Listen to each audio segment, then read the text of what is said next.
Okay, we have the green bars, we have the live counters ticking up, so we should now be live, which of course means welcome back to the Storytime Network. It is the Paradox Hour podcast, and we are here to check in with Winter 2024 anime. Woot woot! This is not going to be as long as usual. This has been a pretty dry season compared to last, for sure. Yeah, but I think the shows that we are still keeping up with are pretty fucking good. Oh yeah, no, I don't disagree. Like, there have been a few pleasant surprises, I'd say. I'd say there are a couple of shows that are genuinely, probably going to be battling out near the top of my list come the end of the year. Mm. And, you know... They'll definitely be in my top 10 for sure. One show that's going to be keeping that top spot for best sequel for quite some time, I imagine. Is it Dangers in My Heart? It might be Dangers in My Heart, yeah. We'll get to that when we get to that. Yeah.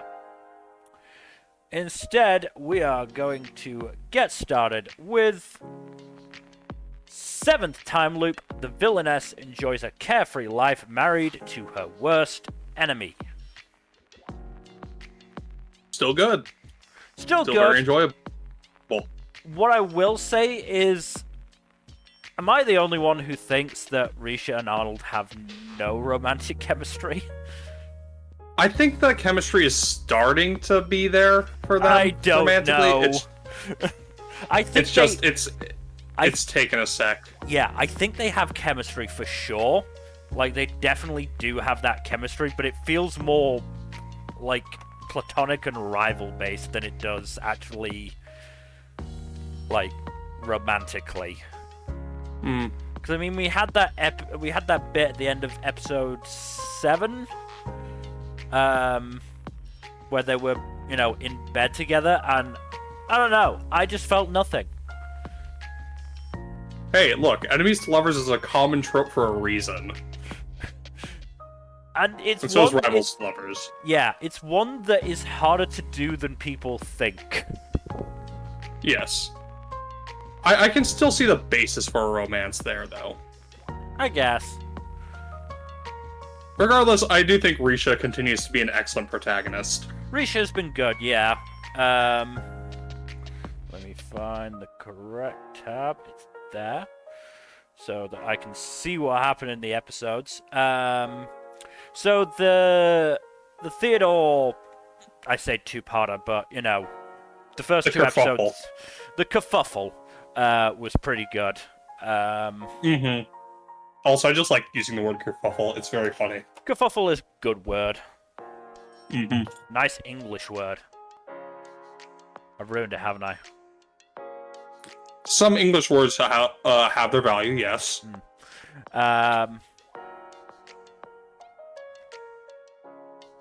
Oh yeah, non-consensual kiss. That's great. Yeah, that was a bit unfortunate. I do believe he apologized for it afterwards. Did he? I don't remember. I'm trying to remember. Did he? Which episode was it in? The kiss? I think that was episode 5. Episode 5, okay. Episode 4 or 5, if I recall correctly. I think it was definitely in the episodes we're covering today. Definitely so. Definitely wasn't 4. Otherwise, you know, I would have mentioned it. Yeah, so it was probably 5. I don't remember. I do remember... oh, yeah, it was in the church. That's right. I remember now. Yeah. I do remember the whole kidnapping thing and how Risha was like, I expected this to happen. I prepared for this. Oh, yeah, the 2 people you had planned to kidnap me with, yeah, they're already loyal to me now. Yeah, I mean, just Arnold's whole... What, and you thought that was going to be enough to stop her? Are you dumb? And then fucking Risha just tutoring Theodore on how to kidnap. Yeah. Just absolute pro level of just like, you did this. I'm not mad at you because you did this. I'm mad at you because you did this badly. Yeah. Also, I'm fairly sure he did not apologize for the kiss. Oh, yeah, right. No, he said he won't. I think he said he won't apologize because he I don't remember the reasoning he gave. I think it was because he's started falling for her and doesn't want to apologize for something that's an expression of his feelings or some shit like that. Really? I don't remember that either. I might be mixing things up. That one I think would definitely, because the kiss was in episode 5 in the church, and then I think they talked about it a little bit after Risha woke up at the end of episode 6. Yes. But I'm fairly sure all he said was like, I'll give you something else you want in return for that. Right, that was his way of apologizing. That's not him apologizing, that's him... apologize, basically. That was his whole thing of, like, a quid pro quo, I believe.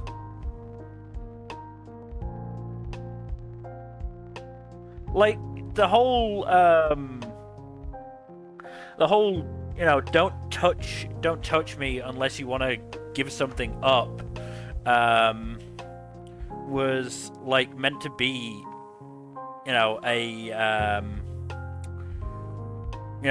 try and stop him from doing it, but he's just doing it and then going, I'll give you whatever the fuck you want, I don't really care. Yeah, that sounds about right. But the point is, he's not doing it without her consent. Mm-hmm. Which is bad. Yeah.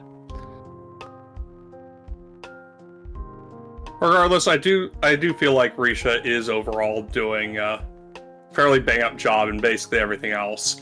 Though I'm worried she's going to turn herself into a workaholic at this rate, because... Oh, yeah, no, I think the most recent episode ended with her posing as a rookie soldier. Yeah, no, to do training shit. She is fucking awful at taking it easy.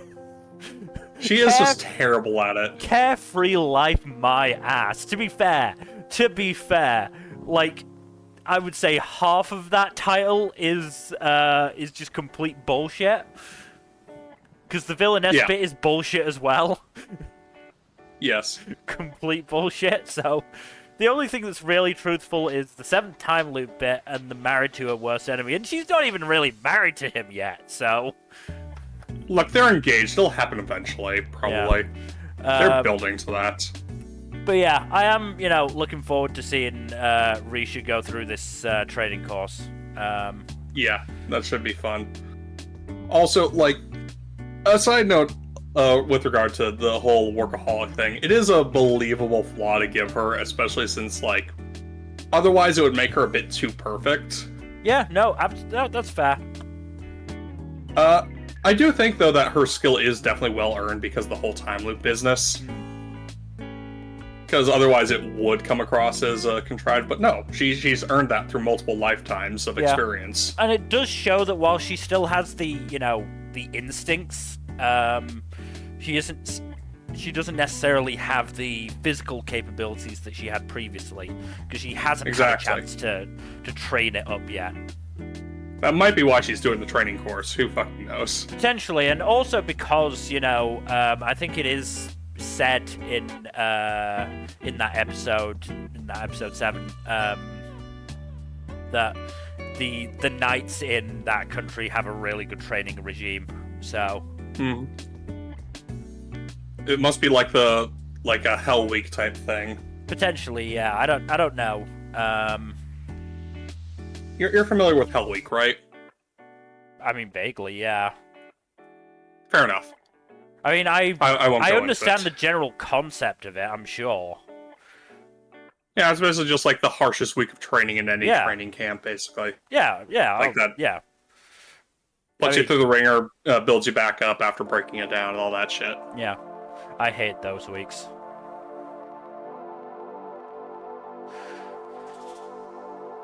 Yeah, no one likes them. No one likes them. But yeah, overall, still pretty good.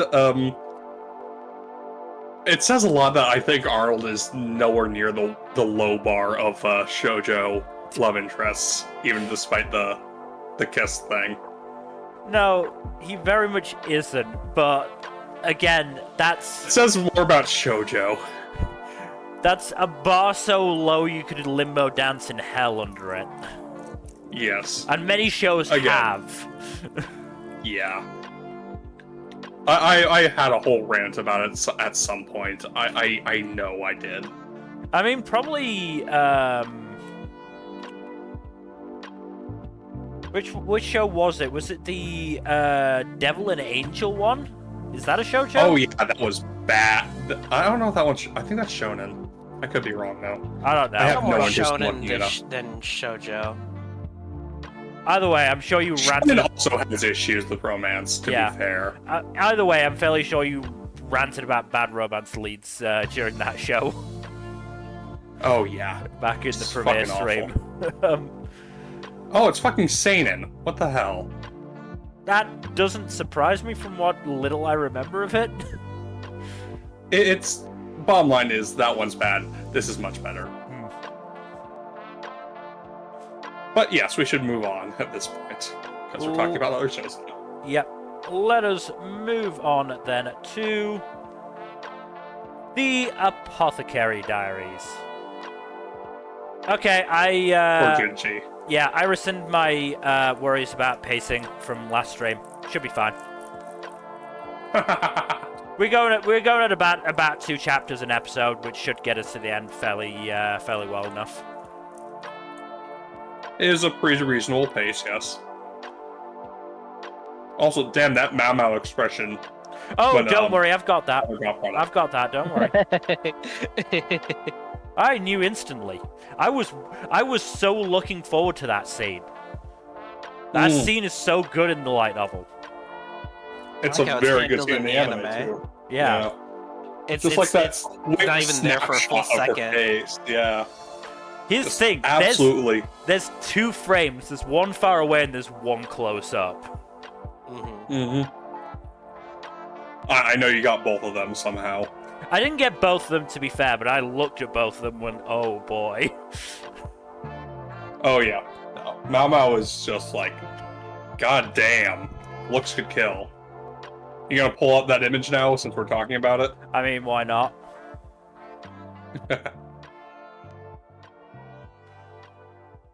Yeah, god damn, looks could kill. Do you want me to read you the description that Jinshi gave the expression? Oh, please do. Because that chapter was from his point of view. Mm. Ooh. No Yeah, go for it. no sooner were the words out of his mouth than Mau Mau's expression shifted. Her eyes widened and she took a step away from Jinshi, almost, it seemed, involuntarily. To date, she had looked at him like a beetle, like a dried-out earthworm, like mud, like dust, like a slug, and even like a flattened frog. That is to say, in many demeaning and belittling ways. But he realized that all of these were kind and gentle compared to the look she leveled at him now. It was frankly hard to describe, but even Jinshi felt he could barely survive it. Mau Mau looked as if she might smash open his heart and pour in molten metal, so not even ashes remained. This one look communicated to Jinshi clearly how Lacan's daughter felt about her father. God damn. Yeah. That is contempt. She fucking despises Lacan. Justifiably so. Yeah, I don't blame her. Yeah. He is kind of a super creep. Or at least he comes across as one. Dude has absolutely rancid fucking vibes. Yeah. And that's, like, he is helpful briefly one time. Albeit when Mau Mau is, you know, saving Jinshi's life and all. But, like, I do not like Lacan's vibes. He has very bad vibes. You'll get to, you'll get some more stuff with him, near the closer to the end of the season. Great. That'll be Interesting. fun. But yeah, we also have the well, first we had the jaunt around the town. Yeah, that was fun until it wasn't. Oh god, the fucking the bit where Mau Mau put lipstick on him just to see what he'd look like, and she Suren and Gaoshun were like, we can never let this leave this room. We can never let this site leave this room. Dangerous. Yeah. What did you all think of the syphilitic consort? I'm 90% sure she's related to Mao Mao somehow. That's I mean, their hair is the exact same color. Exactly. Yeah. And, like, based on Mao Mao's talk with Jinshi, like, I get the sense that she's speaking from, like, something personal from her knowledge. Combine that with a lock-on being definitely her father, like, it's not hard to put two and two together on that front. Yeah. I do like that this show gives you plenty of pieces to put stuff together on your own without, you know, hiding stuff from you or holding your hand. It's a very good mystery in that sense. Very fair play. Yeah. Yeah. The past couple episodes have also been really good, though. Especially I feel like continue. The sequence with Jinshi carrying a wounded Mao Mao was very good, though was like internally like, okay, but she's very badly wounded. Please move faster. Yeah, she is. But like, move faster. She is kind of bleeding out here, Jinshi. You could maybe pick up the pace just a little bit. Yeah, he's kind of taking his time. He's like, is she dead? Did Mao Mao die? Come on, Jinshi. We all like being dramatic here and there, but like, come on. Urgency, please. Also, especially since she saved your life. Yeah, exactly. I also think it was worse in the light novels, because I mean, maybe it's just badly worded. From what I've heard, it's kind of just glazed over in the light novels. It is not glazed over. Oh, okay. This affects Mao Mao for quite some time. No, I mean Jinshi carrying Mao Mao. Oh, yeah, that. Well, it was because the scene was from Mao Mao's perspective and she fell unconscious. Yeah, they'll do it. So it's a little difficult to do the whole, Jinshi's slowly carrying Mao Mao out of the ritual chamber when Mao Mao is unconscious for it. That would be difficult, yes. But, like, in the light novel, apparently a metal beam pinned Mao Mao's leg. Oh. Oof.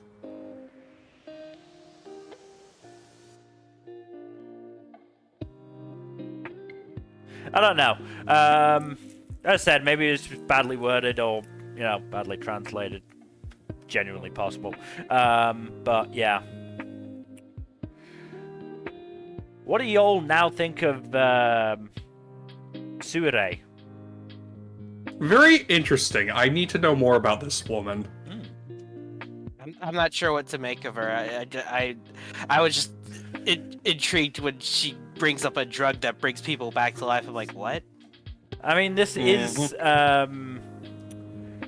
it's not actually it's not resurrection juice, but yes. Yeah.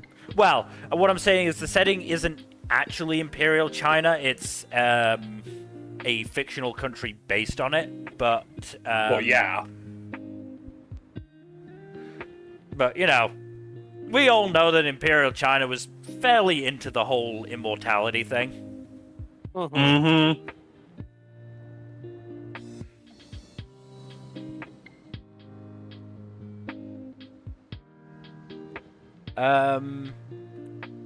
Have either of y'all watched today's episode? I have. Yeah. What did it... Jinshi's 19? Yep. Yeah, it's wild. And so is Gaoshin's son, so that's fun. Yeah. Bro's a grandfather. Basin is the youngest of Gaoshin's children. Yep. And which leads me to believe Gaoshin got married pretty young. I mean, I mean, Like late teens, early 20s young. Yeah, I mean, he's 37 and Barsen is 19, so... Yeah, that maths out to him being a teenager when he got married. Yeah, Barsen would have been 17.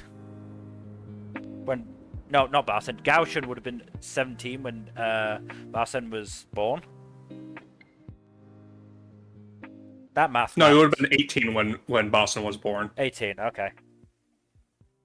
Yeah. But still. Goddamn. That doesn't surprise me, honestly, with, like, how nobility has worked throughout the world and all that shit. Mm-hmm. But yeah, it is funny that he is basically, like, he wants to be a doting grandfather at this point. Yeah. And it's just like, come on, Jinji. Come on, just knock it off already. Mm-hmm. Whatever it is he's doing. And also, it's very clear from the scene that Jinchi is not an actual eunuch. He's just taking, basically, hormone juice to suppress his masculine aura. His manhood, as they put it. Yes. Yes.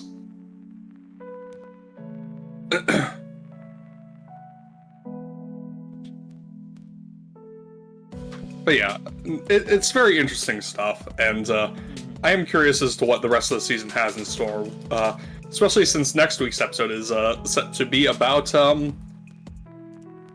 was it Lihaku and Frieren, it looks like, are going to be focused characters.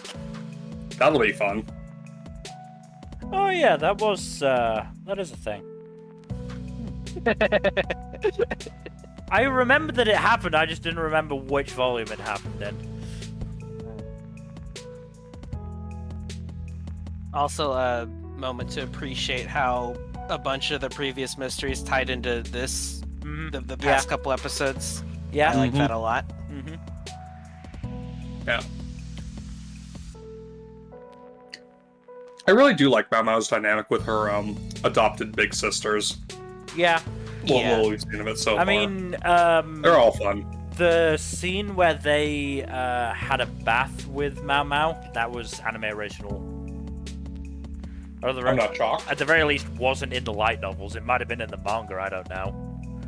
I wouldn't be shocked if it was in the manga. Honestly, though, it was pretty tame on the fan service front. I mean, it was a good character scene. That's the main thing. Yeah, I love that scene from a character perspective. It's great from a character perspective. Mm-hmm.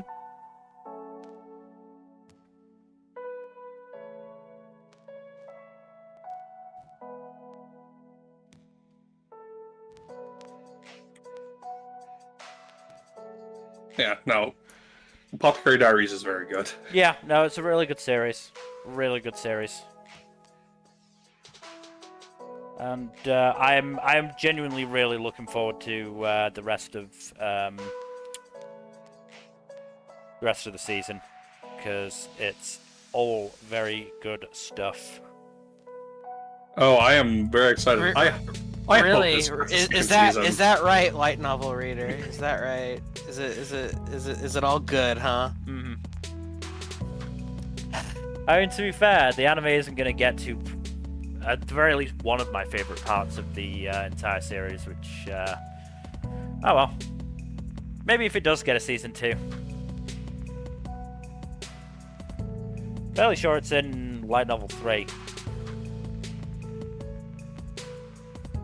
Oh, it's on volume 3 right now? Oh no, the light novel in English is on like volume... No, the anime is volume 2.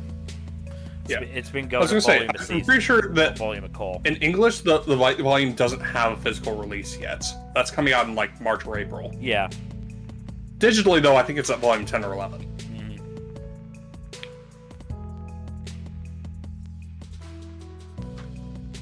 I'm going to look that up right now, actually.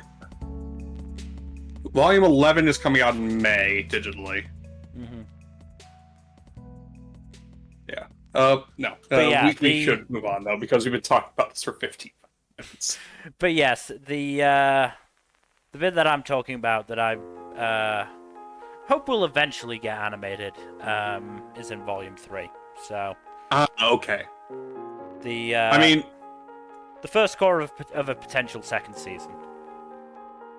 I imagine we are going to get a second season, given how popular this one is. This and Frieren are like the breakouts of fall of last year. And both star quite apathetic women. Yep. They're different in how they With, express that in acts, though. With special interests, let's say. Yeah. We can discuss the we've discussed those at length. Yeah, let us move on then to a sign of affection. Holy shit, they got together at the midpoint of the season. God damn. And I am very happy about it. Itsuomi did not hang around. No, this is so cute. It's so cute. It is. It's so goddamn also, precious. This God. is how you do a surprise kiss. Yes. Yeah, yes. exactly. Itsuomi It's like- thought he had consent.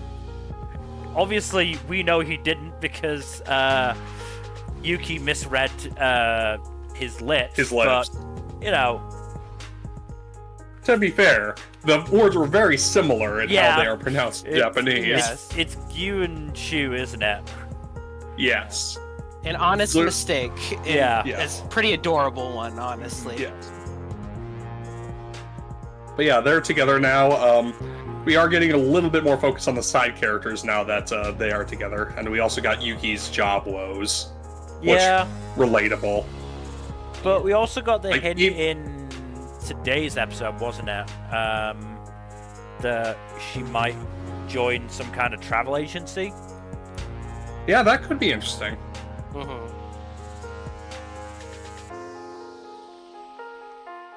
Yeah, now we're doing a little bit of focus on the side characters. Or Shin. Yeah, Rip Shin. poor Shin. You poor dumb bastard. You just cannot fucking help yourself, can you, Shin? Poor buddy. I feel a lot more sympathy for him than I feel for Oshi. Oh yeah, Ew. Oshi's just a fucking idiot and a tsundere one at that. Like, I do think his decision to become a sign language interpreter is admirable, but, like, that's basically the only admirable thing about him at this point. I mean, what I was saying about him when he, you know, got Yuki's contact info was, my dude, you're starting a race that's already been won. Yeah. Mm-hmm. He has good intentions at his core, but he's being an asshole and he needs to stop it. He's Mm-hmm. yeah, being quite a navalist asshole about those good intentions. Yeah. Yeah. It's kind of condescending, honestly. Mm. Yeah.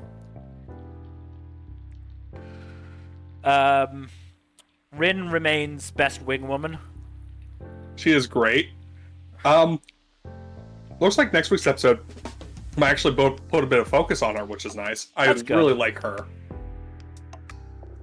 I like her. Kyoyo's a good dude as well, so I'm hoping Yeah. they get a little closer. Dude, him just dropping the fucking the beer canister when when Shin's calling him was so funny. So funny. I mean, also He's just such a swell dude. yeah. Also, his and Rin's reaction when Itsuomi and Yuki come in, just like, yeah, we're dating. Eh? When did that happen? It's Just now, outside. I just love the blank little eyes I get at that bit. That's so funny. Yeah. I also love how Yuki had the same expression as them in the end. Like, Yeah. I can't believe this happened. Yeah, me neither. I'm just as surprised as you are. Yeah. Does not compute. Does not compute. The show is so damn refreshing, though. Yeah. No, this is a really well done rom-com. Mm-hmm. Also, like, I do gotta say, the colors in the show continue to just be fucking phenomenal. Yeah. And, like, expressing the emotion of a given scene, like the lighting and colors just work really well for that. Oh yeah, it was quite funny that Emma tried to sow discord with Yuki and failed because she's deaf. That was funny as hell. Emma is just as doomed as Oshi. Oh, completely doomed. Oh yeah. Mm-hmm. She was doomed from the start. Yeah. Mm-hmm. Oh, she may have had a chance in the past, but Emma, I don't think ever really had one. I mean, yeah, it is really interesting to think about that relationship in the terms of, you know, how Itsuomi put his relationship with Yuki, or how he sees Yuki. Mm-hmm. You know, the whole clear glass thing. Yeah. It does make you wonder how he sees Emma in that sense. Mm-hmm. And, you know, and has seen her that way from, you know, basically the very beginning. Because, you know, she said in this episode that she's asked him out a lot since high school, so... She is nothing if not persistent. Which is bad in a romantic sense. When you get turned down, you leave it at that. Look, if you really feel like broaching the subject again, at least give it some time to change for the relationship to actually grow and change and develop before, you know... Just be friends, you know? Mm-hmm. Just, like, let it cook. Yeah. Mm-hmm. Don't be a pest. Exactly. But yeah, I gotta say, it is very funny to see all this dodecahedron bullshit going on while we have like the just Yuki and Itsuomi completely oblivious to all of it. Yeah. Basically. I mean, to be fair, I don't think Itsuomi is oblivious to any of it. It is just more a case of, not my clown, not my circus. Fair enough. Yeah. And also just reading Kyoya off to the side, just not involved in it anyway, and just vibing. Yeah. Good for them. Like, Itsuomi is really like, look, I'm not interested in Emma in a romantic sense, and I'm not getting involved in any of that bullshit. Understandable. Have a nice day. I mean, you know, he's taking as many opportunities as he can to, you know, take shots at Oshi, so he's not quite uninvolved, but yeah. And, you know, it's very, very, very funny. Yeah. So I hope he keeps doing that. There are worse flaws for him to have than being a petty bitch to his romantic rival. Yeah. Or rather, former romantic rival. Yeah. I mean, was he ever really a rival? No, not even. Alleged former romantic rival. Yeah. I feel like Rin is more of a romantic rival for Yuki. Unironically, yes. Yeah. Oshi shot himself down way too early. Oh, yeah. I also liked how they, you know, showed Itsuomi with a tan and his roots starting to grow in after coming back from the trip. Thought that was a really nice because little... he's gone for a while, so... Yeah. I thought that was a really nice little detail. Yeah, there is a lot of impressive attention to detail in this show. Because, yeah, when I first saw him after he came back, I was like, huh, it's fairly sure he's more tan, and I definitely don't remember those roots showing as much as they are. Yeah. But hey, I suppose if you've got a hairdresser friend, you probably would dye your hair, you know. Pretty regularly, yeah.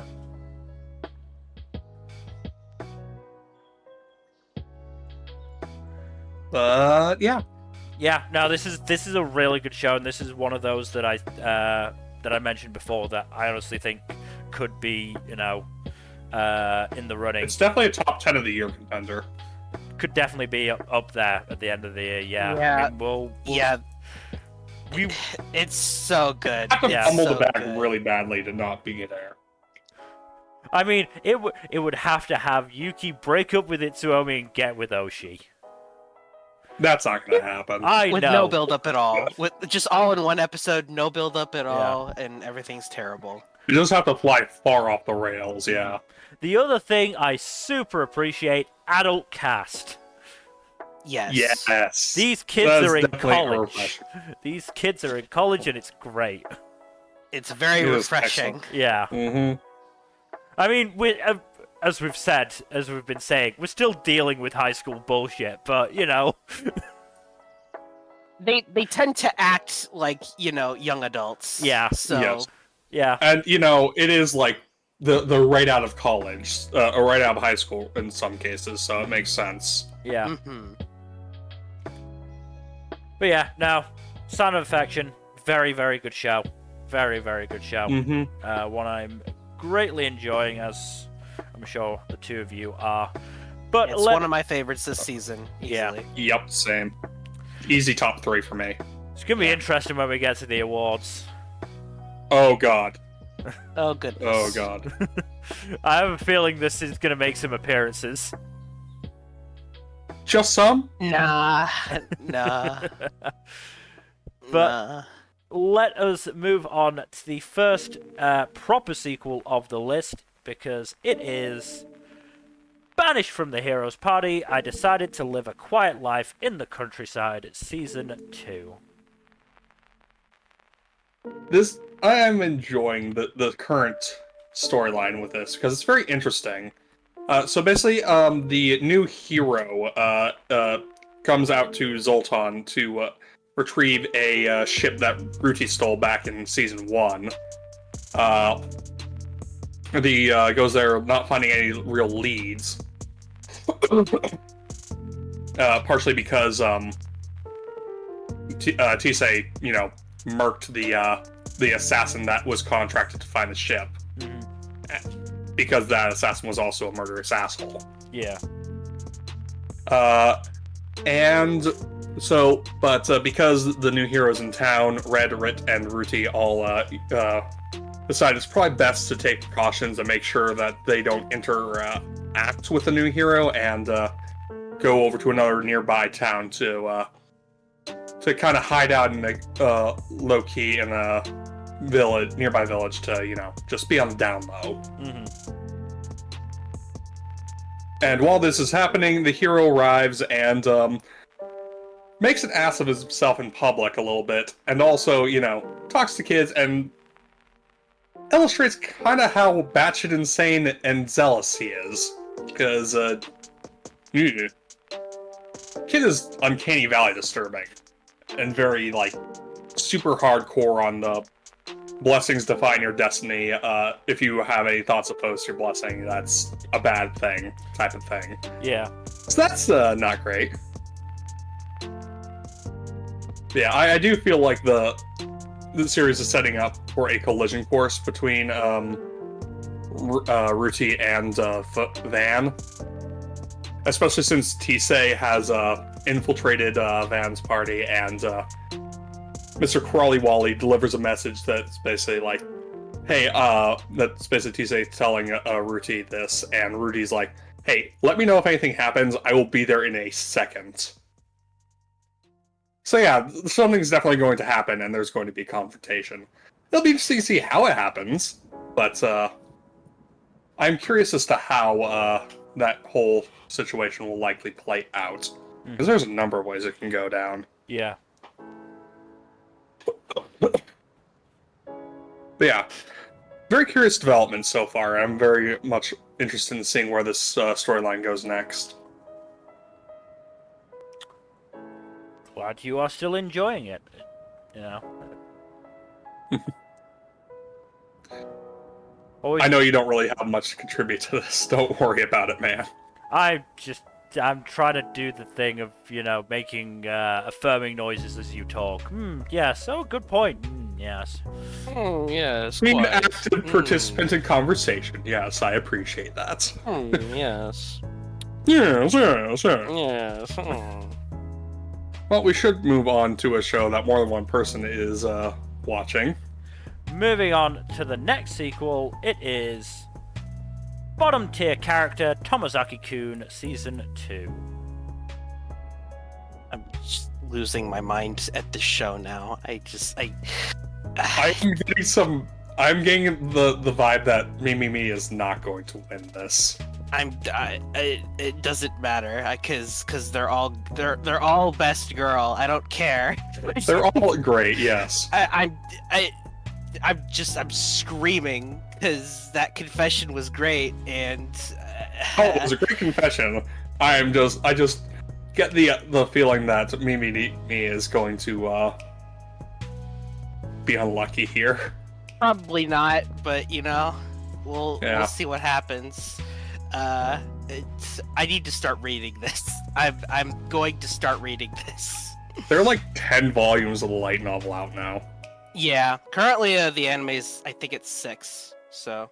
Yeah, I think it's on volume 6 because the Eric stuff I've heard was on volume 5. Mm-hmm. But yeah, once I finish Eminence in Shadow, I'm blasting through this. I gotta start reading this. I can't anymore. Yep. The wait for the next episode is killing me on the inside. Yep. Yeah, the way Aoi has set it up, I know Aoi is just doing this shit because she's kind of an asshole, but like at the same time, like you get the feeling that it's going to be a decision between Mimi and Fuka. Yeah, pretty much. That was pretty much to be expected.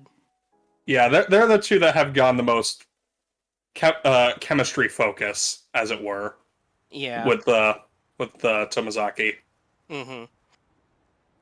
And also, I appreciate that the confession pretty much came when Tomozaki needed it most. Yep. Also, I do have to say, I am pleasantly surprised that the show is not making any illusions that Hinami is really going to be a viable love interest for Tomozaki. They work great as It's friends, not making any illusions that she's a particularly great person either. Oh, no, exactly. I mean, that's probably one of the reasons that it would never happen between them. Yeah, and if it did, it would only happen after a lot of shit goes down. Yep. But yeah, it does at least keep her intriguing. Mm-hmm. It does.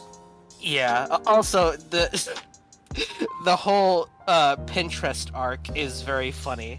It is very silly. So silly. I'm pretty sure she only gave him such specific assignments just to put him in these awkward situations. Oh, absolutely. She wanted to fuck around with him and see what he would do. The scene with him and Mimi at the restaurant, I was dying on the inside. It was so hilariously awkward. That was so hard to watch. It was rough. How does it measure up to that scene with the two leads in Dinosanon at the water park? Oof. I can't remember their names off the top of my head. Pretty close. Yeah, that's up there. Like where the guy was just talking about a churro for like 2 minutes and then she walked away. that scene that is often compared to the elevator scene in Evangelion. This one, I would argue this one's worse because there's more actual interactions to it, and Tomozaki kind of just keeps making it worse. Yep. He's trying his best, but it's not enough. The Dinozenon thing was more relatable than this was, though, I will say. Oh, yeah. But yeah, when you try your best but you don't succeed. Yeah. Is that a Coldplay rap?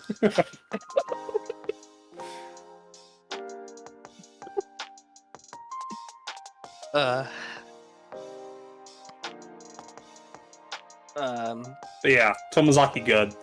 Tomozaki's really freaking good. I love this show. And Same. it's killing me on the inside. Mm-hmm. I need to see how this all plays out. And usually I enjoy the competition, but at this point I just don't want anyone to be sad. So Same. yeah. Look, But I'm rooting for both of them, but at the same time I know there can be only one. yeah.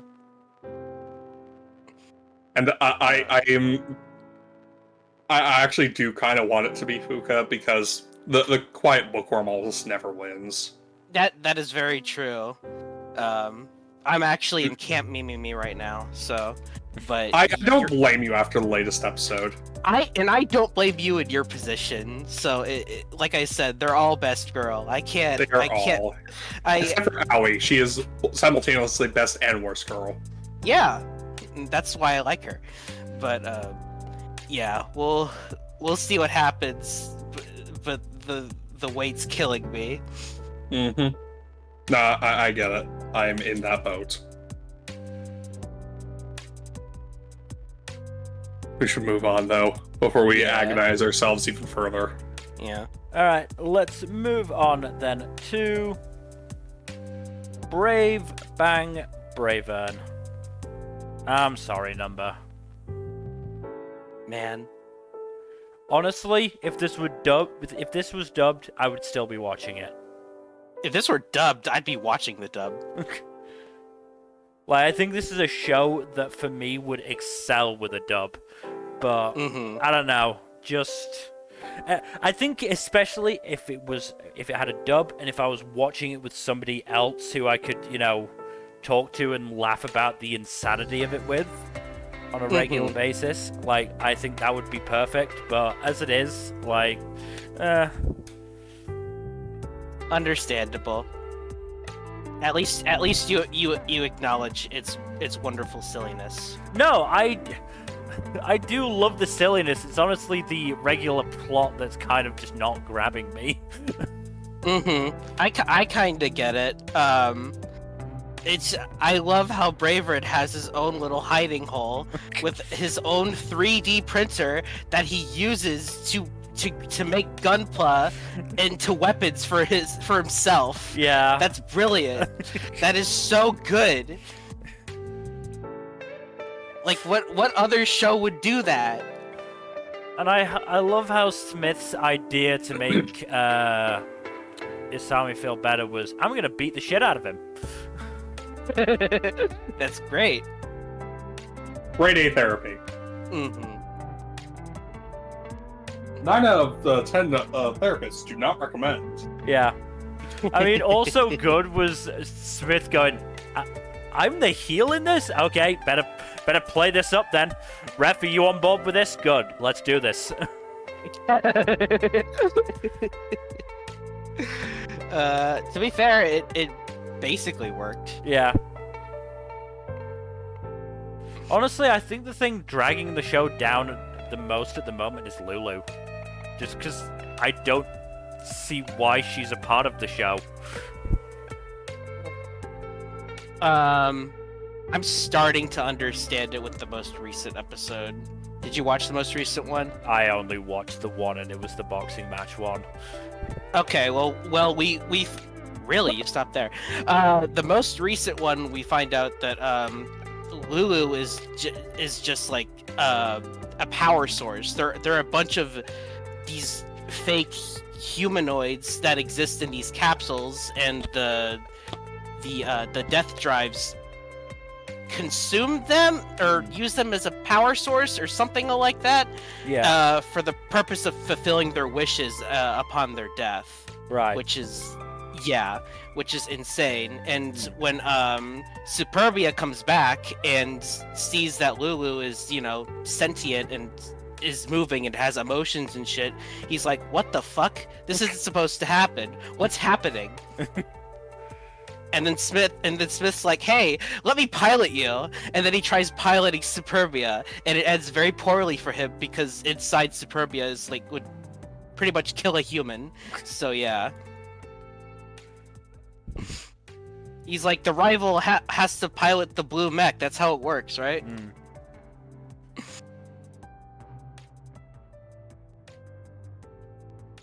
But yeah, I'm still thoroughly enjoying it. I don't necessarily disagree on the main plot aspect, though I do think it's starting to pick up a bit. Mm. But yeah.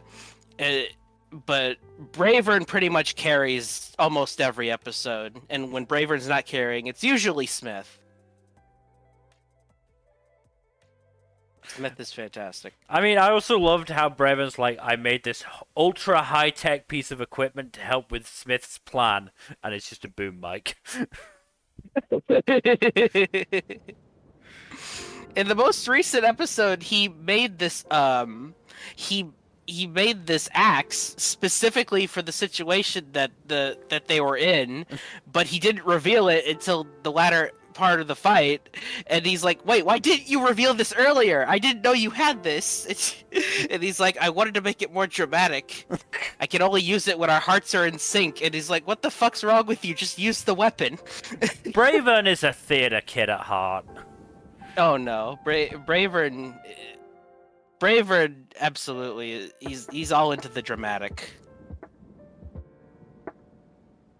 Oh yeah. Also, no, you go ahead. The death drive in the most recent episode is voiced by the Alexis from Gridman. So that was very funny.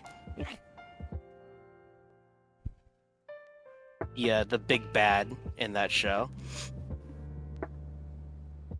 And he because they're fighting on top of this tower that keeps reviving him. We just get scenes of Bravern pretty much just slicing him in two over and over again. Mm-hmm. It's quite amusing. Oh, Inada Tetsu, I believe is the voice actor. Yeah, that sounds about right. Also voicing Doren in Sengoku Youko this season. Oh shit! Huh. Nice. And voices Gantetsu Sai in Hell's Paradise, which doesn't shock me. Yeah. Man has a deep voice. Yeah. But yeah, the other thing that I loved was Smith explaining his plan to Isami, and Isami going, "Then let me hit you." No, it hurts. Yes.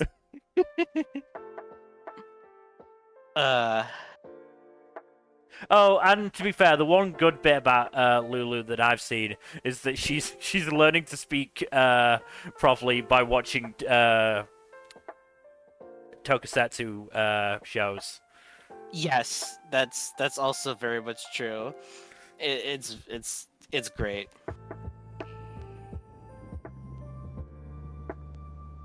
Also, they made a new mech, seemingly for Smith to pilot, but the person who seems most compatible with it is Lulu, which is very funny.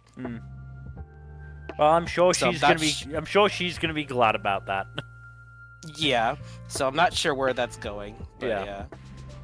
Also, Superbia's just working with them for now, because he doesn't really have anything else to do. Yeah. But let's... Yeah, I still thoroughly enjoy this show. I do wish it had a dub, though, because I think a dub for this show would be brilliant. I think a dub for this would be... They would just go ham with it and it'd be fantastic. Not that the Japanese VAs aren't going ham with it either. Oh, because no, they not absolutely are. But yeah. But yeah, I think a dub would be really good. But probably not to be. But yes, let's move on from a show where the homoeroticism is mostly subtext and onto a show where it is purely text, because we move on to Cherry Magic. 30 years of virginity can make you a wizard. Why is Bucchigiri below Cherry Magic? I don't know. Why is it? Oh, that's... What did I do? Fuck it, we're talking about Cherry Magic first and then Bucchigiri. Fair enough. Yeah, this isn't the right gay order. It just took me a second to go, wait a minute. I will say though, this is the second romance this season where we have the couple getting together in the middle of the season, which I'm not going to complain about. No, I'm there for it. Good stuff. Good stuff.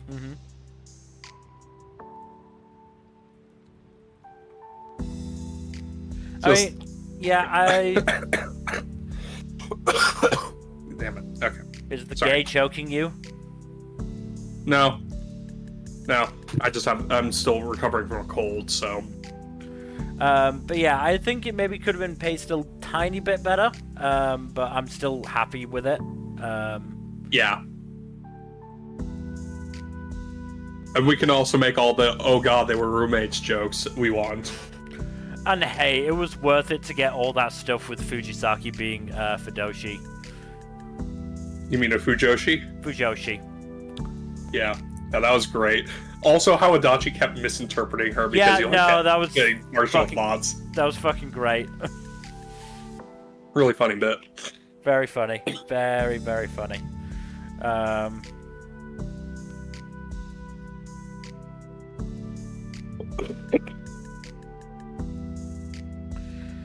But yeah, the first date in episode 7 was also very good. Yeah, that was. I do appreciate how Kurosawa was like trying his best, but at the same time, it was like very clearly overwhelming his dates. Yeah, and he was like beating himself up over it at the end. but you know, good communication. Exactly. I wish we saw more of it in anime, but yeah. At least the show's doing it pretty well. To be fair, so's a sign of affection as well. I mean, that show's all about communication, really. Yeah. But yeah, what in specifics? Oh, and we got a bit more with Suge and Minato. Yeah, that was a fun bit. Poor lad. He has no idea. He's doing his best. Yep. He's trying not to be clueless, but Failing he badly. is failing utterly. Yeah. Yes. Failing very badly.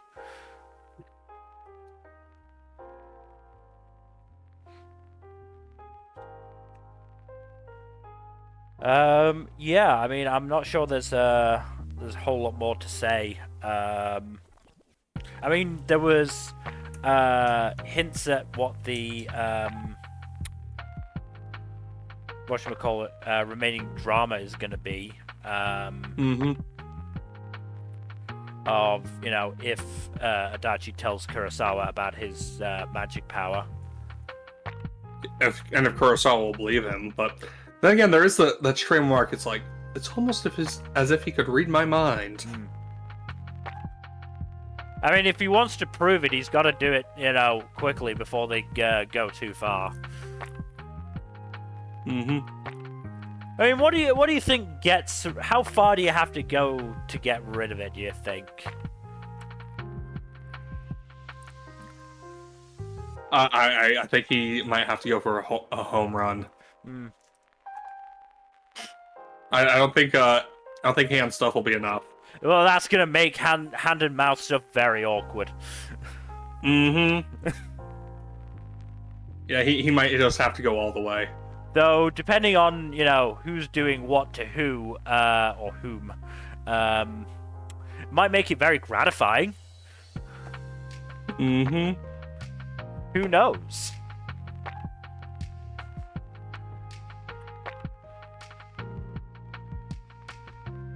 But yeah, unless there's anything else you've got to say for it, Jack?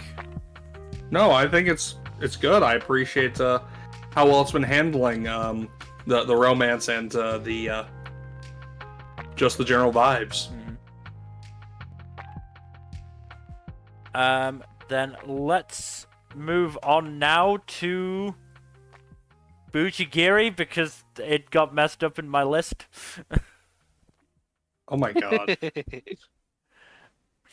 I want to like Bucchigiri, and there are genuinely parts of it. I only watched the one episode because, as I said, I made the decision to go to the dub, and the dub is not at this point yet. But like, there is definitely some stuff that I like. I mean, Matsukata definitely takes a starring role in episode 4.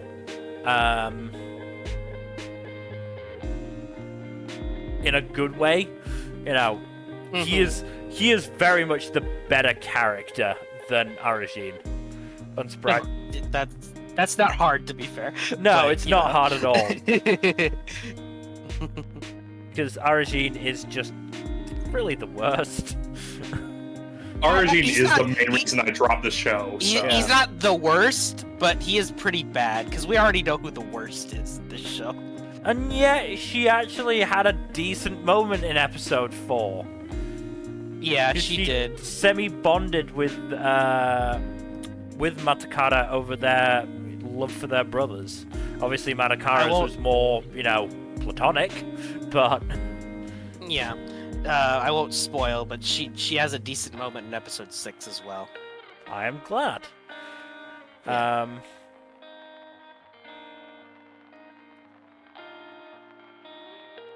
And actually, so does Arajin, so... Fair enough. Maybe he Yeah. will get better. I don't know, but at the moment, he's still kind of shit. Episode 6 renews my hope that he will, a little bit. Okay. So... I mean, if nothing... Just a bit. Just a bit. Yeah. Not completely, but, he's starting to show promise. Yeah. I mean, if nothing else, at least in episode 4, there weren't any shitting himself gags.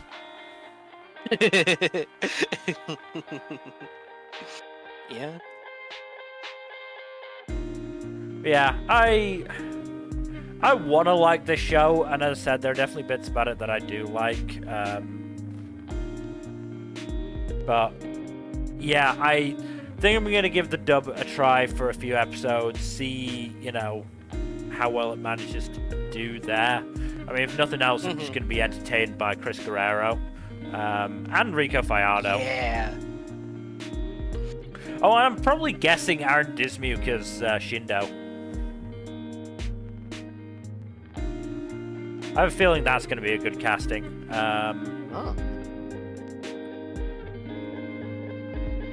But, yeah. Unless you've got anything else to say, Nmbr? Not a whole lot. I don't want to spoil you, so I won't say too much. But I have enjoyed episodes 5 and 6 for the most part. So, well, was episode 6 or 7 today? Oh no, it's 6.5. right? yeah, today was recap. Last week was episode 6. Yeah. Well then, I look forward to it in a couple of weeks. Yeah, episode 6 kind of felt a bit conclusive in terms of like the first arc, you could say. But yeah. Well, I will trust in Utsumi then. Yeah. Let's move on then to The Dangers in My Heart Season 2. This show's so good. It's so good. Damn it. They've settled into such a into a not quite dating but almost dating status quo that is just both adorable and slightly frustrating, because it's going to that status quo is going to snap at some point. They are going to actually start dating, but you don't know when. 100%. It is just a matter of, Kyotaro getting past his issues at this point. Yeah. And, he is making progress on that. Episode 18 was really good for that. Yeah. The whole speech to the assembly was really good. Yeah. I love imaginary Kyotaro. He is so supportive. And also very silly. Yeah. But I really like that the resolution wasn't, try to improve for your love interest. Try to improve for yourself. Exactly. So really good stuff on that front. If that happens to impress your love interest, then all the better. Also, I do love the whole scene with Anna dealing with Shitstain's confession and being like, yeah. "I'm sorry, I already have my hands full with my hands are already full. I can't accept you." And just like, God. And to be fair, there was an element of Shitstain just getting it out of the way so he could move on. Mm-hmm. I appreciate him accepting that, even if I do feel like him being shitty one last time was annoying. Yeah. Though I do appreciate that Anna didn't believe his bullshit for a second. Yeah. But I also wonder if he also did it, maybe in part for Kyoto's sake, because he had to know that is a possibility. He had to know that he wasn't asleep. Yes. And therefore... Well, no, Kyotaro had left the room at that point. No, he was still in bed. Oh. Right. He was in bed and said, "Oh, I'm gonna take a nap now." Yes. Anna believed it. I don't think Shitstain did. Because I don't think he's quite... Yeah, no, that would make sense. I don't think that he's quite that gullible in the way that Anna kind of is. Yeah.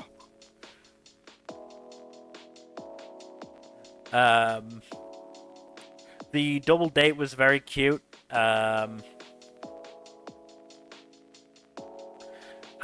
you know, that was very cute. The jealousy was very funny. The jealousy was so funny. Oh, there's been some absolutely like horrific potential misunderstandings that have mostly not been a big deal, but have just been so... You know they're a huge deal to Kyotaro because that's the type of person he is, but they've not actually ended up being a big deal in general. You know, the stuff with Kanzaki and Hara, and the thing with Adachi from today's episode. So funny. Oh, man. Also, Adachi's mom has got it going on. She was, yeah. Yeah.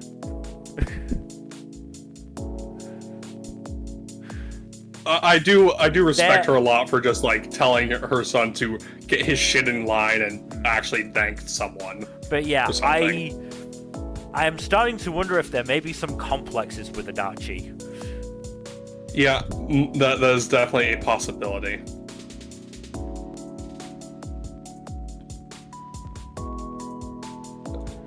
Also, just like he did a whole white day thing specifically because of whatchamacallit. One misshapen nut in the chocolate. Yeah, a misshapen nut on a friendship chocolate. I don't even think it was friendship chocolate. I think it was fucking obligation chocolate. Yeah, no. Honestly, I don't think... what she gave to Kyotaro, that was probably friendship chocolate. What she gave to the other boys, probably just obligation. Obligation chocolate, yeah. Yeah, no, she was being nice. Yeah. I also love how instantly the Anna's manager pegged Kyotaro. Mm-hmm. Admittedly, the guy's obviously been hearing about Kyotaro from Anna for quite some time now, but just the fact that they started talking in about a minute in, he's just like, "So you're really insecure?" How about that? Yeah.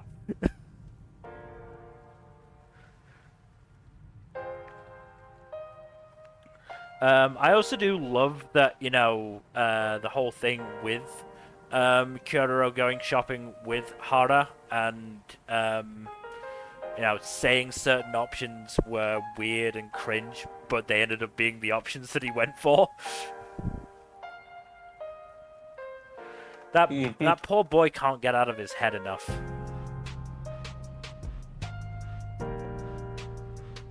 Yeah, no, he's just like, That's his biggest problem, besides the confidence. It's that he's just so caught up in his own thoughts. And, well, he doesn't necessarily need to get over himself all the way. He does need to, you know, understand that he's overthinking things. Quite a lot. Yeah. But yeah, that scene at the end of episode 19, absolutely perfect. Absolutely perfect. Yeah, no, it's great. I am just so excited for when they do eventually, you know, cross that line and get together. I don't think we've got long to wait. I cannot believe we have. It is going to be this season. It is going to be this season. I just know it. Absolutely has to. If it's not, I'm gonna be laughing. Also, the most you saw today's episode, right? Yes. Just the whole bit with Kana just. Oh, Kana is best gremlin. Kana is absolutely best gremlin. She is so funny. I do like how Kyotaro's parents are just like, yeah, they're Anna's staying over with us. Yeah, she and Kana get along really well. And Anna's mom just fucking buys it. I mean, well, no. She bought it from Anna herself, but then when Kyo's mum took over and said Ichikawa, there was a hint of, wait, do I know that name? Oh yeah, no, I know, but like the moment she questions it for a second, and then Kyotaro's mom just mentions her daughter, and is like, oh, okay, it's fine then. Yeah. Also, Anna just KOing Kyotaro with the Happy Birthday Kyo in his ear in the dark. Yep. It's a knockout. Complete KO. Yep. But yeah, genuinely, I'd say, at an optimistic guess, I'm potentially another episode or two. Yeah. I'd say at the very latest end of the season. Excuse me. Because we are going to have the whole, they are going into the break between years, so... Yeah. There's probably going to be some status quo setting for the new year before we get any strong progression, yeah. I think. We've got 5 episodes left. I also believe we're going to get a couple of new characters introduced. Yes. I will eat a boot if they do not if at least one of them does not confess by the end of the season. Aw, yeah, we get to see Do Jackie. not hold me to this. Let's go. Do not hold me to this. Let's go. Do you not maybe want to say something that's at least a little bit easier to eat? Just in case? Say you'll eat a Bible. I will eat... No. I will eat a spicy... the spiciest chip I can find. We will definitely hold you to that. Oh, that's gonna be very funny. You'll definitely have to do that in the wrap-up if Kyo and Anna don't. That's only if neither of them confesses by the end of the season. Man, I'm now torn on what I want to happen. God damn it. You know what? Screw you. Do you want confession or do you want content? You know, I'm feeling a bit Leroy Jenkinsy right now. In retrospect.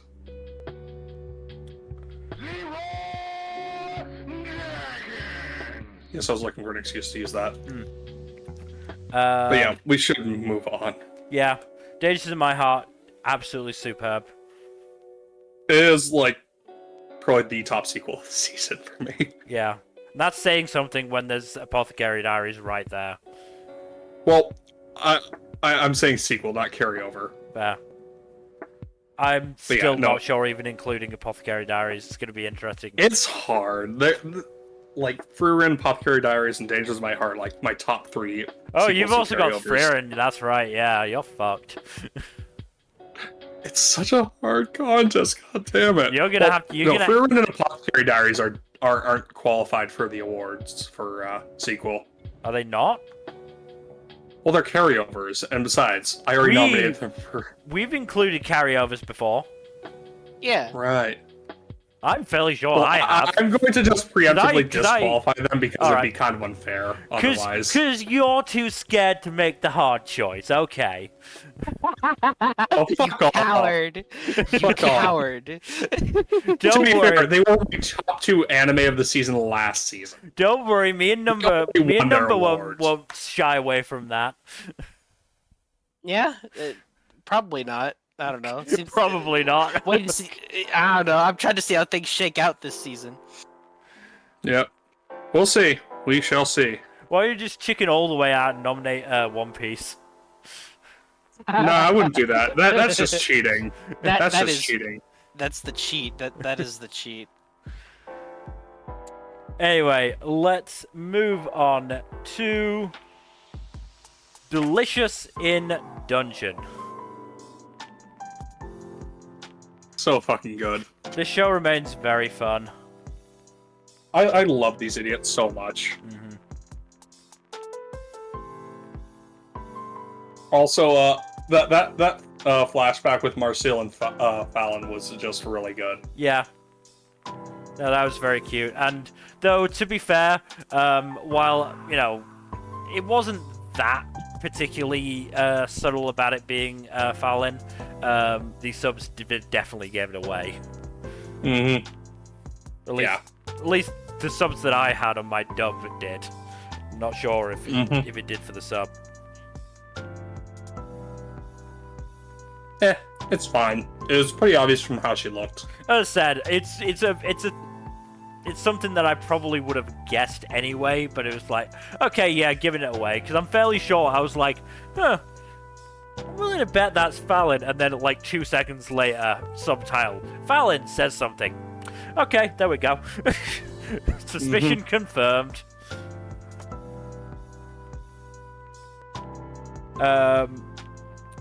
But yeah, I also love the segment with Chill Chuck and the Mimic. Yeah, no, that was fantastically animated. Yeah. Like, good God. Also, the reveal that he's 29. That was just so funny to me. He looks so young. Poor Laios questioning whether he should call Chill Chuck Senpai. Yeah. I'm pretty sure Laios is the youngest member of the party at this point. No, he because is. He definitely is. Marcel is an elf, so Yeah. she's definitely older than she looks. Senshi, even if he wasn't a dwarf, I would have said was older than the others. Mm-hmm.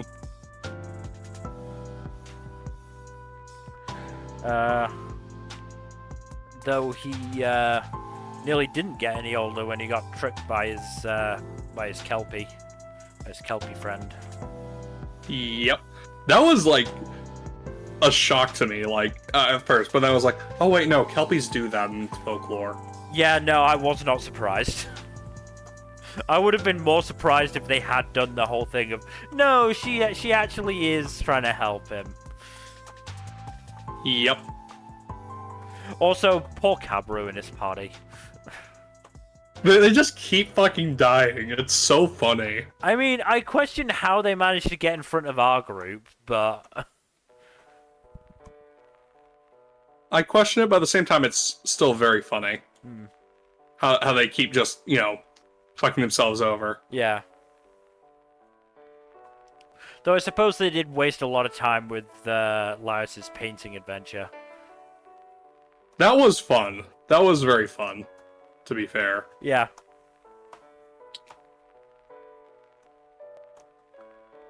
Also very interesting, because there's a whole bit of, like, the painting's telling a story overall, and then you have the bit at the end where it's like, hey, wait a minute. This elf dude is, like, aware of Laios and what's going on with... and has an idea of what's going on with him. What's his deal? Yeah.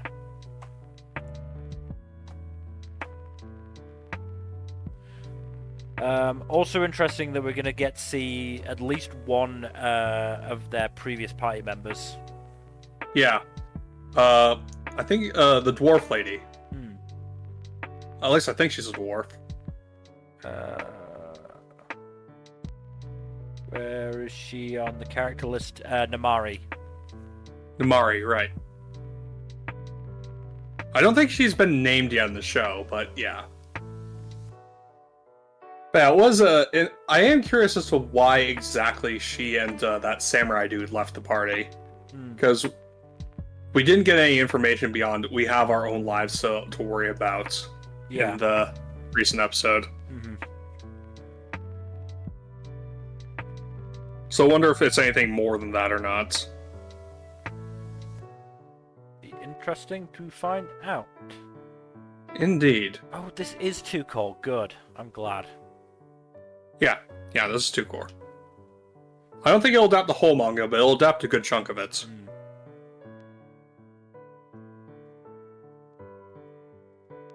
I mean, it's one of those where they, probably could get away with skipping a couple of segments. I do think the manga ended fairly recently, though. Is it over? Yeah, the manga ended. Oh, wow, cool. Yeah, it ended in September. Yep.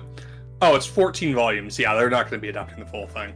No, they are looking at the chapter titles. Midway... Maybe half of it? Maybe. They're currently midway through volume 3. Yeah, that sounds like it's on pace to adapt maybe half. 7 volumes in 2 cores seems about right.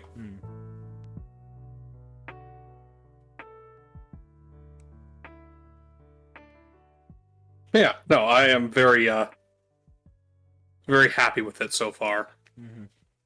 No, Delicious in Dungeon is a lot of fun, and I'm still really enjoying the dub.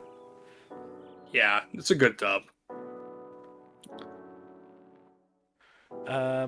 But let's move on to our next show, which is Delusional Monthly Magazine. Okay, the question was, could it keep me keep my attention for more than an episode? Answer is no. Let's move on. RIP.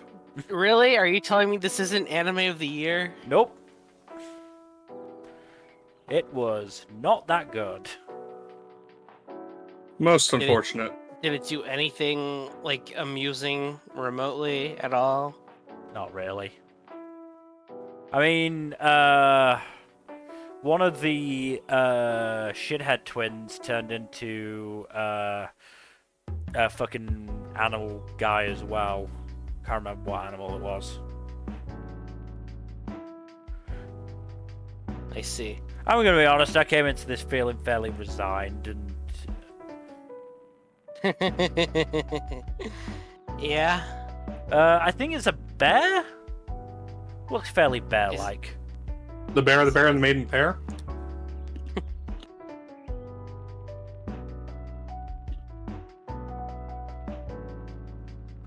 But yeah, I mean, it was a whole, Loch Ness parody thing with some ghost stuff as well. Yeah. Not Sounds that great. interesting.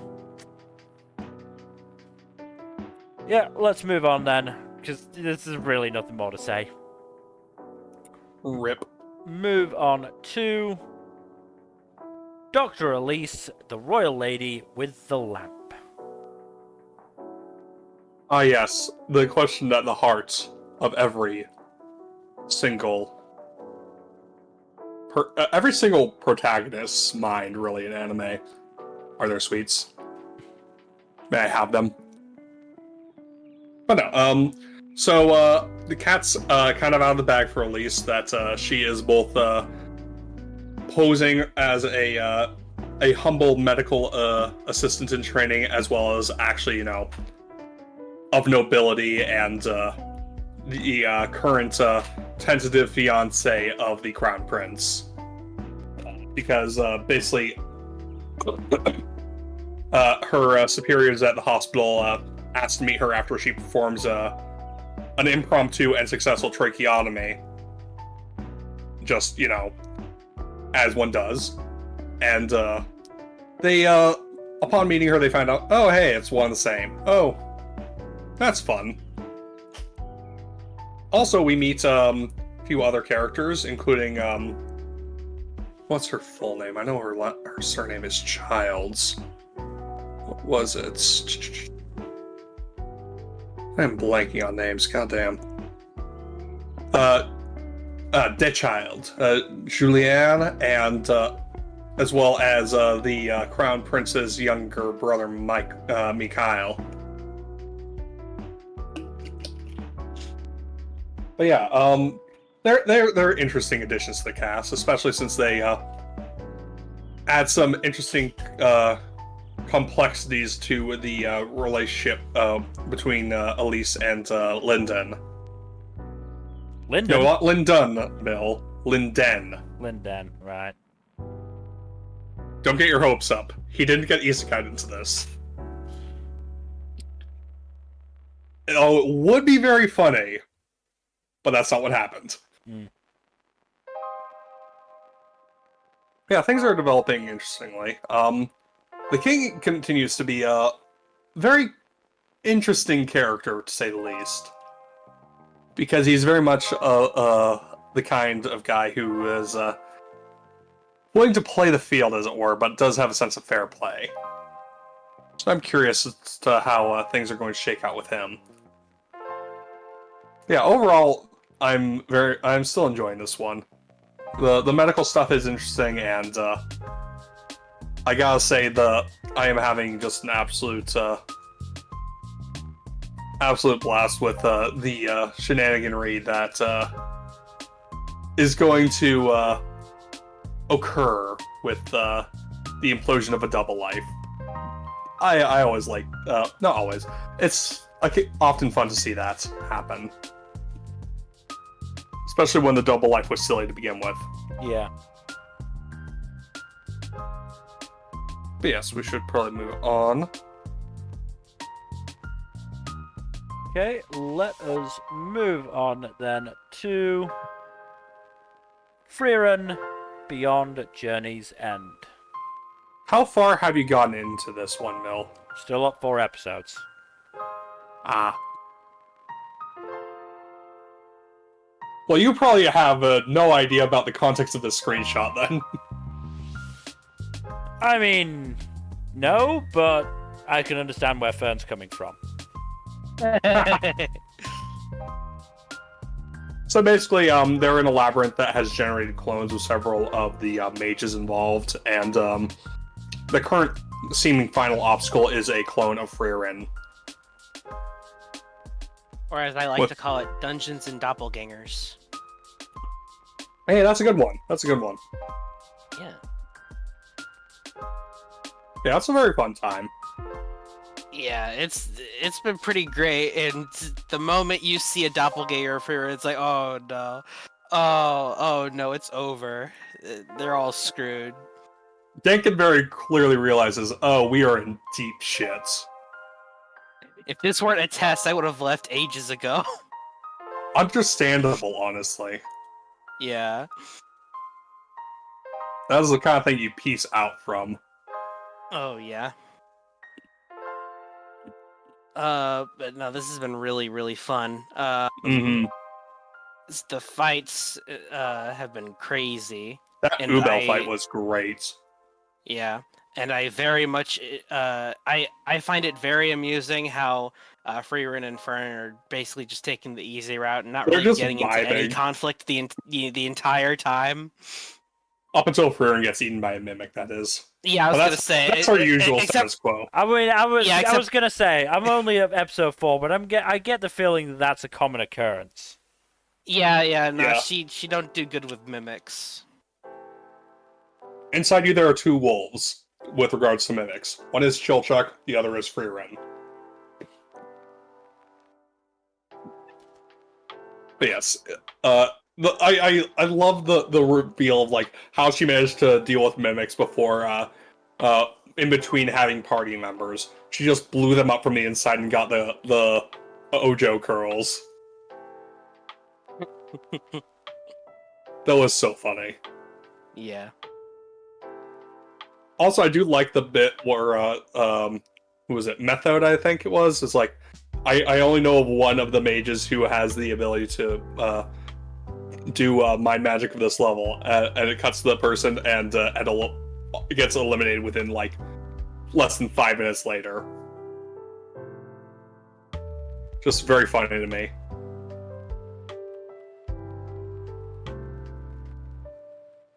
Yeah, the test scene is very interesting. I do like that the golems just pop up and just like carry the people out like oversized. Yeah, I was gonna say the golems are very funny. I like them. They're just like it's like, oh, I'm here now. Let's go. Let's get out of here. It's great.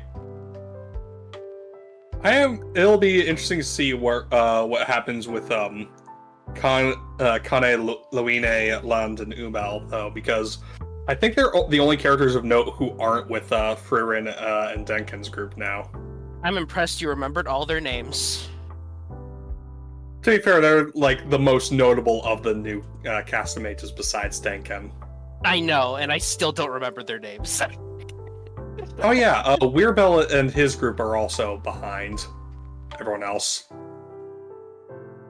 Curious to see where that'll go. It is very funny that Denken's like, look, we need to all stick together and all of us go through the test at the same time. It's the best way to do it, and no one fucking listens to him.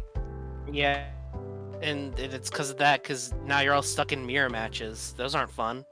Yep. I mean, Denken is correct, but no one listened to him because... Yeah. Mages are all kind of egotistical to some degree. Yeah. I'm looking at the dub cast, and damn, it is pretty fucking stacked. It's a I very hear good dub. the dub for this is good. Yeah. Alejandro Saab, good god.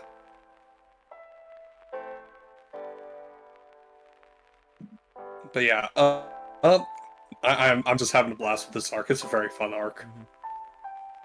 I wonder what episode the dub's up to.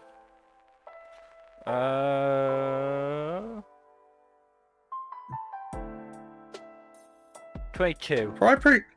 22? Oh, yeah, that's close then. It's only 2 episodes behind. That's good. Yeah, no, I make no looking forward promises to... about my ability to catch up to it before the wrap-up. I wasn't expecting you to. Yeah, I'm looking forward to seeing how this arc resolves. And also, how the hell does Fern know how to... I would laugh my ass off if Fern's idea to defeat the doppelganger was to use a mimic. That'd be so fucking funny. Nmbr. Oh, sorry. Oh. Okay, can you hear me? Yeah. Yeah, I can hear you. Okay, there we go. Okay, sorry. Could you repeat that? It would be hilarious if Fern's idea for how to kill Frieren doppelganger was to use a mimic. No, that's what I was thinking. I mean, that's Frieren's like biggest weakness, so sure. Yep.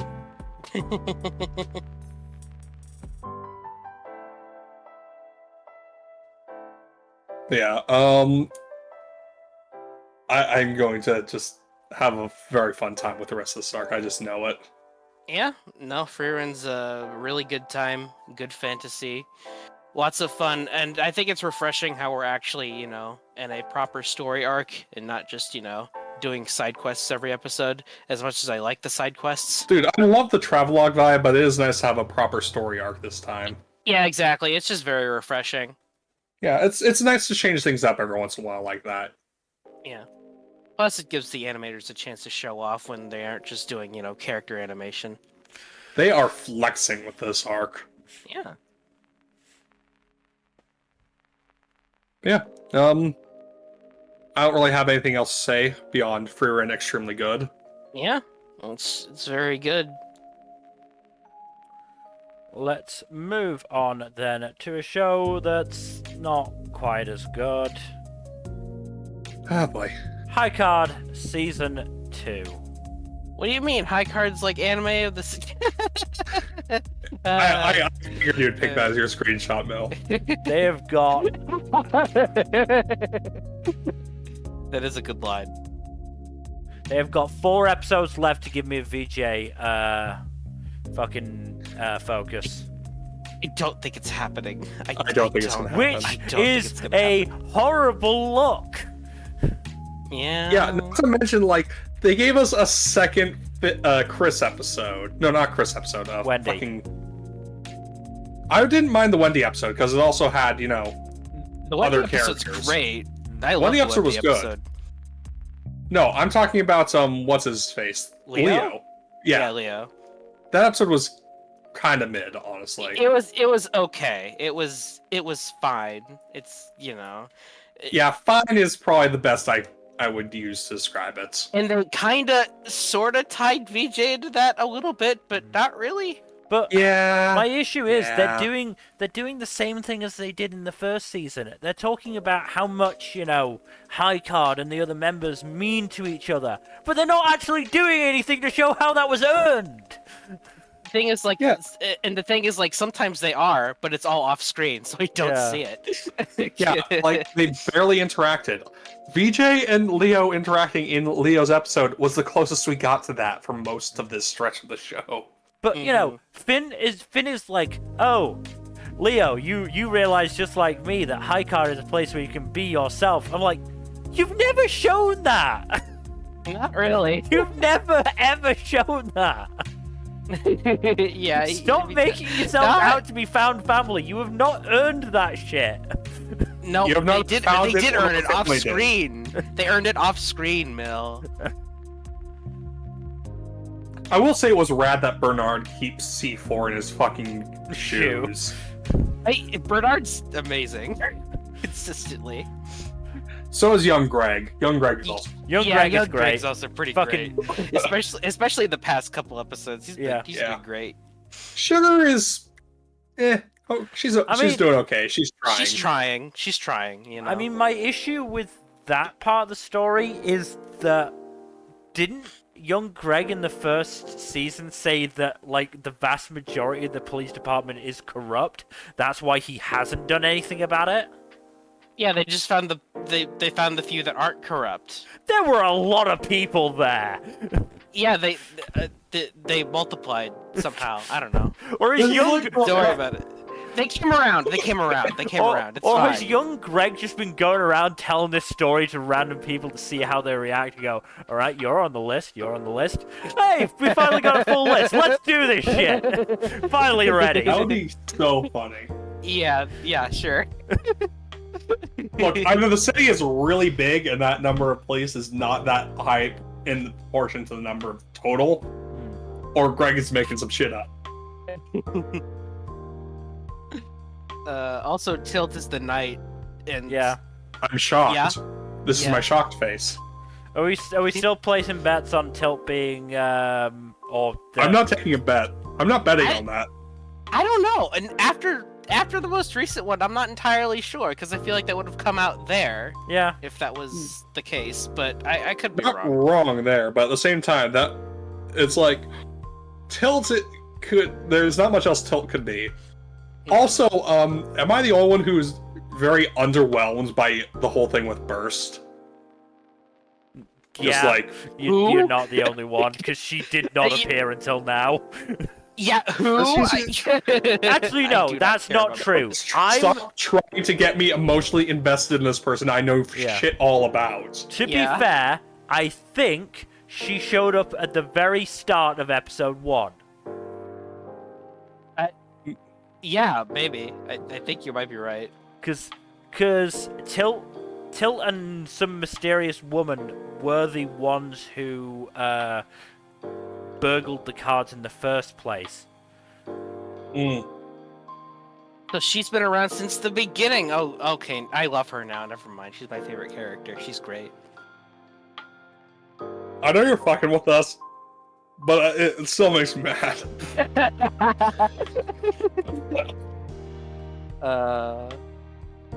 Yeah, what should we call it? Like, some of the new characters have been alright, but like, that, what's her name? That one girl in the Wendy episode. Oh, She was the alright. the kid with the killer hand. Yeah. Uh, Chloe, right? Chloe, yes. Yeah. Chloe. Yeah. Yeah. I like her, I thought she like was her useful. story. Yeah, she was implemented really well. Yeah. But like there's just been such like an odd utilization of the cast in this. And it's just like I just don't think the writing's very good. exactly. That's the thing. It's like the pieces are there, but the writing doesn't really hold it together that well. Aside from like the occasional good episode or the occasional good scene, that's kind of it. Like, you know, it's held together by duct tape and glue, and it's kind of just slowly. I don't think it's even. I don't think it's even as solid as that. I think it's straight. Very generous of you to say duct tape when it's definitely Scotch tape. Okay, yeah, Scotch tape. I think it's Scotch tape. It's and like string. it's like used Scotch tape too. Yeah. Yeah. And very, very crappy dollar store glue. Yeah. Yes. Yeah. I mean, like the characters have good foundations, but good God. Yeah. Yeah. I mean, hey, I did get into Chris's big damn heroes moment at the end of. No, that was good. That was good. That was cool. That was cool. That was like, it. how are you going to deal with that knight with a dinky little knife when he has a big fuck off sword? That was just like so hilarious to me.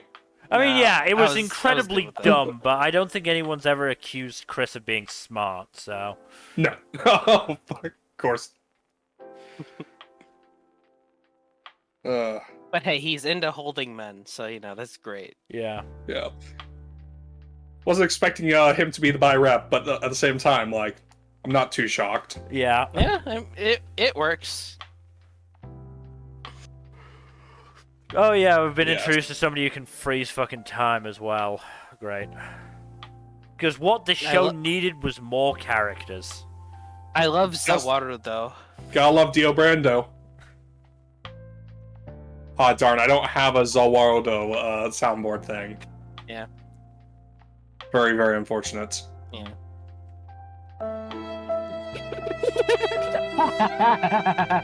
Okay. I will get my mileage out of the soundboard, damn it. Hey, you do you, man. You do what works.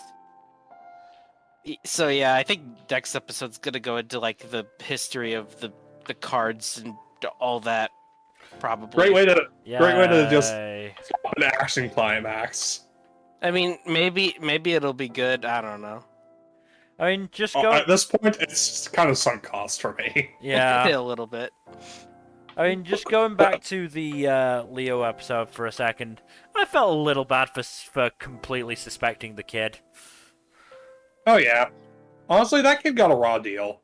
Yeah, and to be fair, I think the mystery of it was, or the bait and switch of it was fairly well set up. The bait and switch was good. I just think the rest of the episode was pretty weak. Yeah. Yeah. I mean, I kind of expected it wasn't him from the beginning because it'd be a little too obvious, but... Again, it feels like an episode that should have been done earlier. Yeah, if it were earlier, I would have been more okay with it. I feel like it also should have leaned more into the tension of, like, Leo not getting better after a few days. Yeah. Yeah.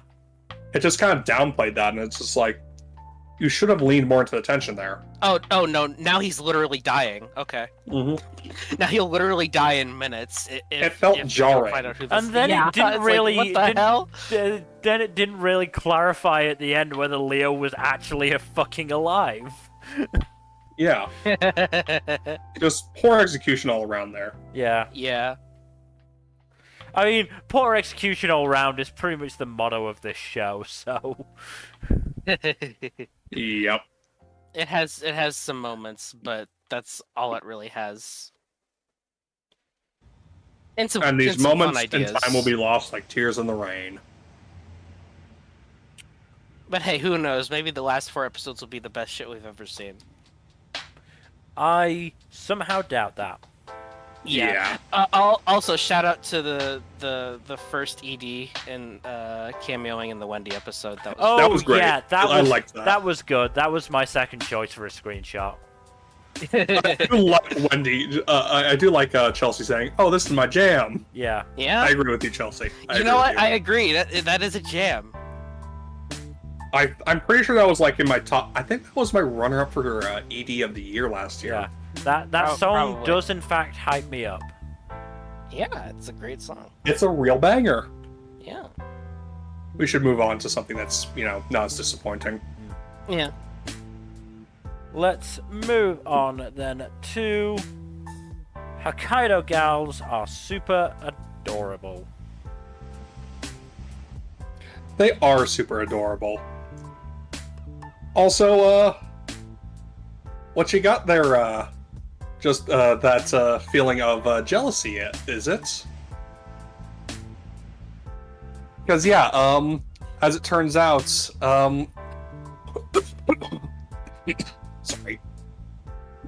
As it turns out, so Tsubasa has to study and place in the top 10 of his grade on his test for his grandmother to allow him to continue to stay in Hokkaido because she's worried about him getting distracted by all these gorgeous gals that keep popping up around him.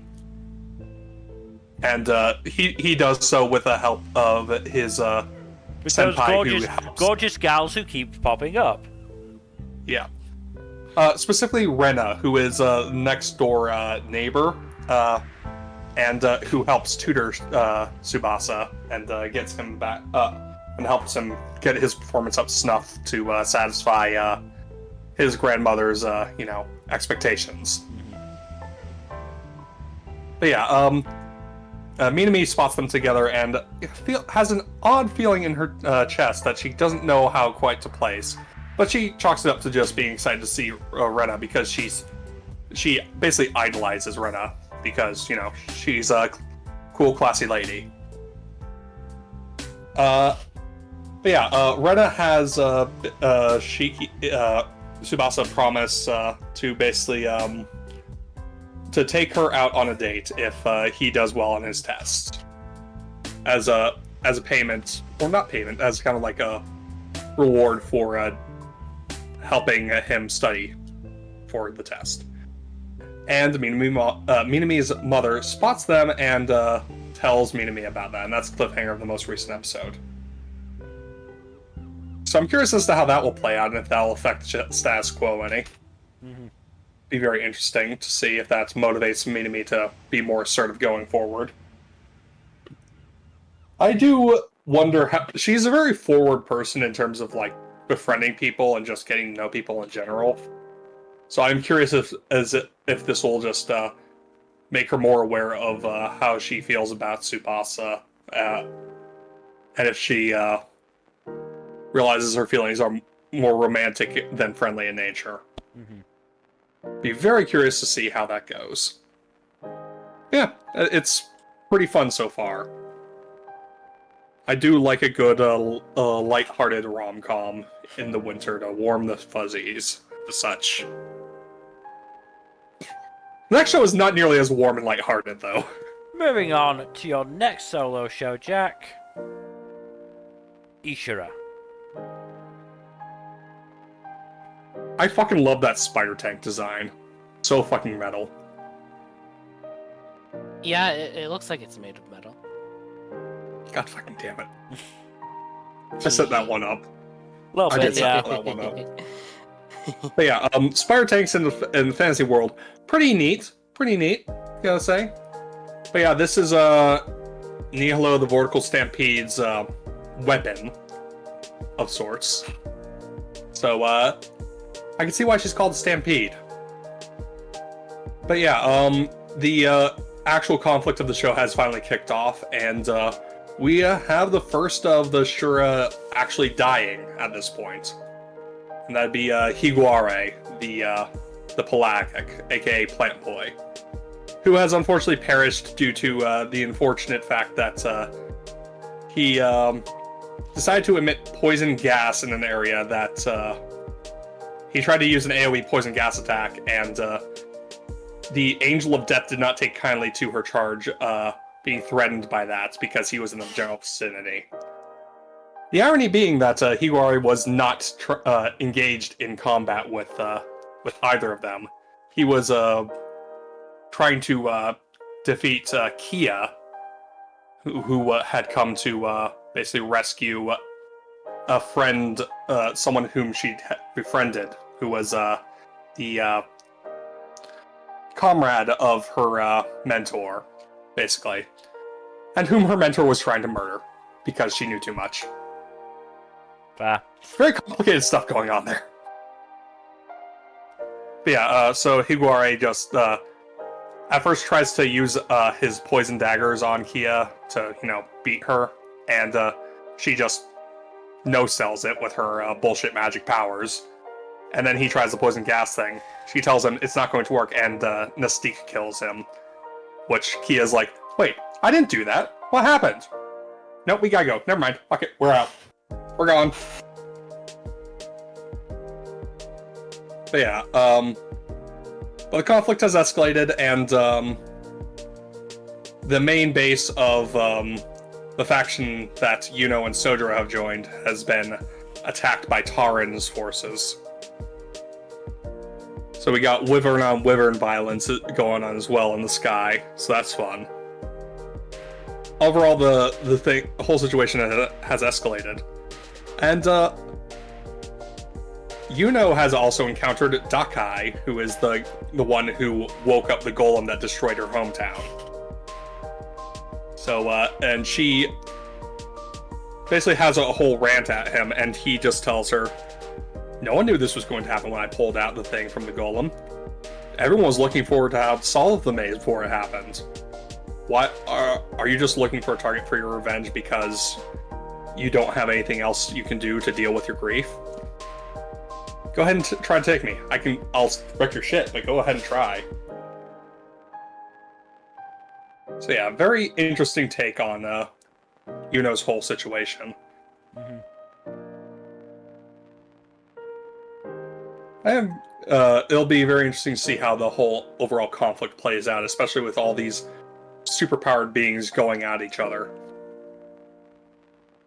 But yeah, I'm glad to see things finally kick into gear, as it were. Speaking of kicking into gear, let's move on to Meiji Gekken 1874. God damn, Mill. What? It's a hell of a screenshot to pick. It was a good one, though. Yeah, look at the happy little dog. Yeah, I gotta hand it to you, Mill. That's pretty crazy. That's a crazy screenshot. Look at the happy little dog. Why did you do that to me? Why would anybody do that? He does look happy. Yeah. Yes, he does. Very happy he's found a hand. But yeah, we saw a little tournament arc. I love a good old tournament arc. And the badass sword lady won, which I am happy with. Yep. Real life person. Oh, I did not know that. Nakazawa Koto. Yep. Worked as part of the Roshigumi and Shinchogumi forces. Was on the side of the Tokugawas in the Boshin War. And in fact did say that she would only marry a man stronger than she was. She died husbandless. Damn, she a badass. Mm-hmm. Apparently, it was said about her, when Koto dresses as a man, many women fall in love with her. When Koto dresses as a woman, many men fall in love with her. She got riz for days. Mm.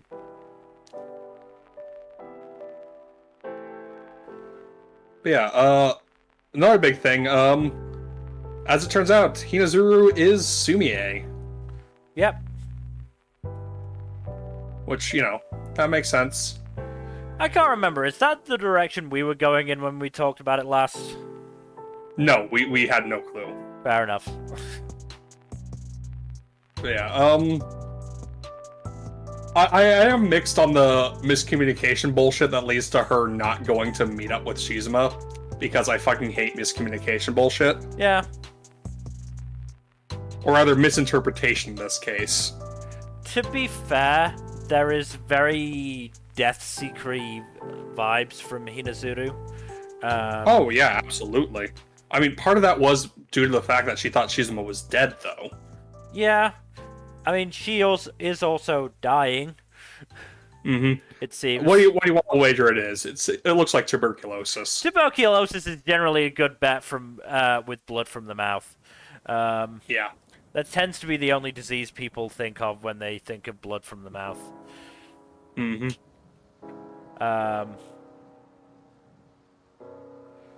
But yeah, I mean, it's possible that she decided, if she is going to be dying soon, if he is, happy with somebody else, she'd rather not intrude on that.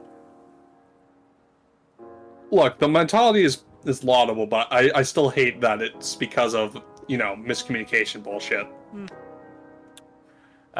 We also got introduced to another historical figure, Max von Brandt, the Prussian/German ambassador. Mm-hmm. Apparently a very important figure, so good for him. Yeah, good for him. Also, we got Kyoshiro making his big move, and it not panning out as well as he'd hoped. Yeah, I mean, Gwen did sort of die. Yeah. I am glad that neither the archer nor the reporter wound up dying. Yeah, no, I very much like them. Yeah, they're fun. Also, what's his name? Goro Fujita. It's definitely an interesting dude who definitely is not at all a former Shinsengumi guy. No siree. We talked about this last time. I know. Sato Hashime, for anyone interested. Yes, I believe he was the 2nd division commander of the Shinsengumi. I don't remember. I think it was 2nd or 3rd. Very possibly, yeah. Yeah, he's one of the more well-known members of Shinsengumi, and he is the one of only 2 who is known to have survived the war for an extended period of time. The other being, I believe it was Nagakura Shinpachi. Very possibly, yes. Who is in Golden Kamui. Mm-hmm.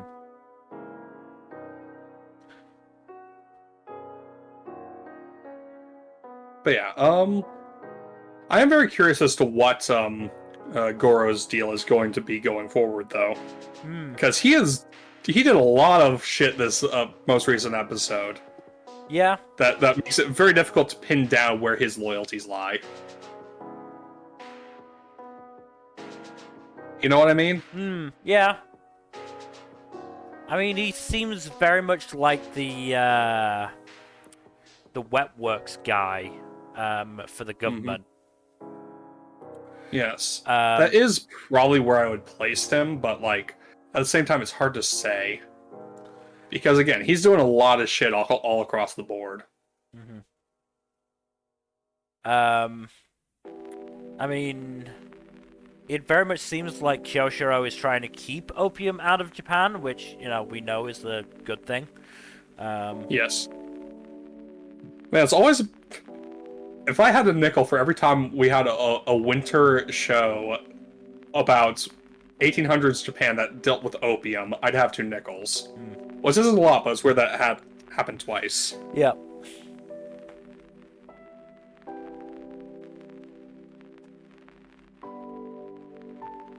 God, it's so wild to me that Revenger was just a year ago.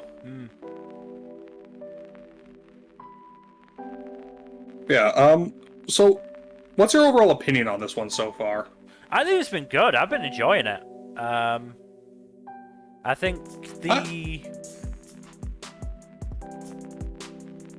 there's been I've felt a little bit of confusion with some of the moving parts and some of the, Oh yeah, various that's been my connections. biggest issue. But honestly, like, I'm enjoying it enough for that not to really affect my enjoyment too much. Mm-hmm. I mean, we haven't talked at all about the fact that Osanai is dead. Oh yeah, that happened. That man went at Kyoshiro and did not do well. Nope. He did not. I mean, put it this way. I feel like it's doing intrigue better than another show on this list. Is it one we've already talked about or one we have yet to talk about? One we have yet to talk about, and it is coming up very soon. Oh. Like, I feel like... okay. Yeah, I feel like this has got a somewhat complex story, but I think it's doing it well. Mm-hmm. And part of that may be because, you know, it's history, and so you can actually look it up to a certain extent, but still. Mm-hmm.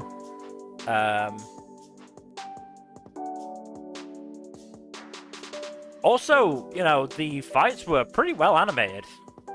Oh yeah, no, the fights looks good. So, you know, that's always a plus. And you can see the different fighting styles to an extent as well. Kyoshiro is a lot more like brutal and straight and ruthless than say Shizuma is, for example. Yeah.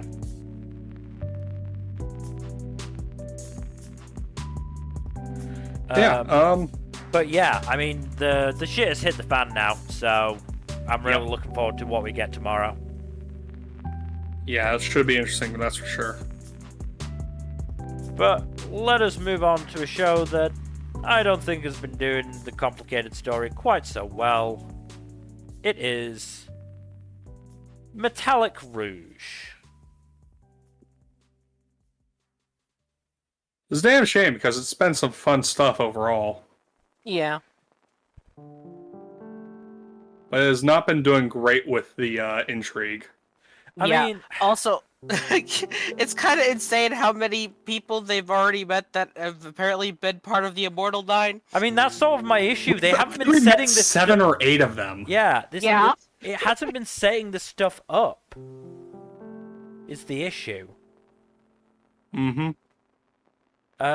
You know, I don't feel like they set up the twist of Naomi turning on Rouge. No, that was Yeah. that is completely out of nowhere.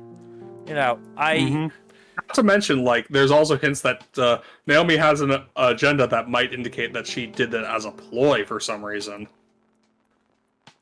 But yeah, I have no idea what the hell Naomi's deal is, basically. Yeah. And you know, as we said, the fact that pretty much everyone they met on that fucking bus, except for that one old dude who sucked, seems to be a member of the fucking Immortal Nine. I'm expecting that damn badass Granny to be one of them at this point.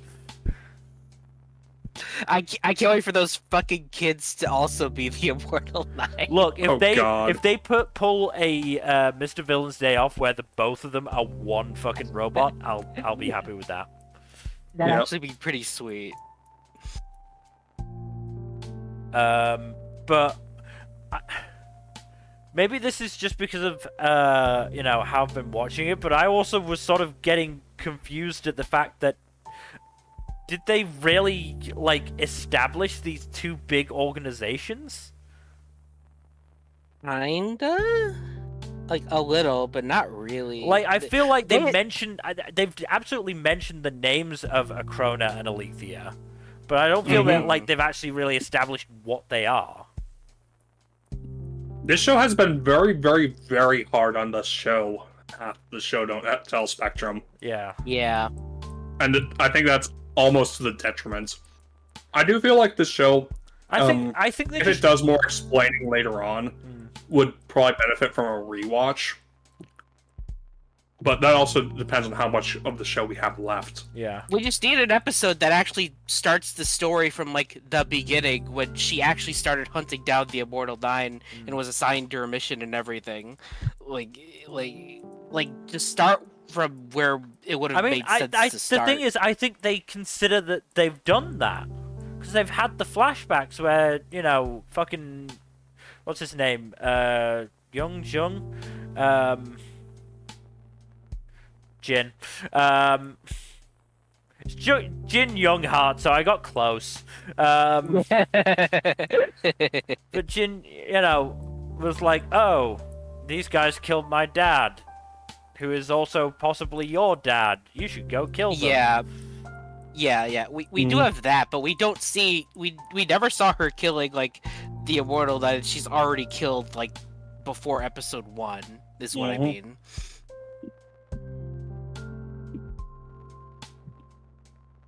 I don't know. So we've currently got 7 members of the Immortal 9 that we've seen on screen. Yeah. Yes, including the 2 that Rouge has killed already before the show. No. Yeah. Not including them. No, we saw them already. And Okay, both then I'm not the including hallucinations.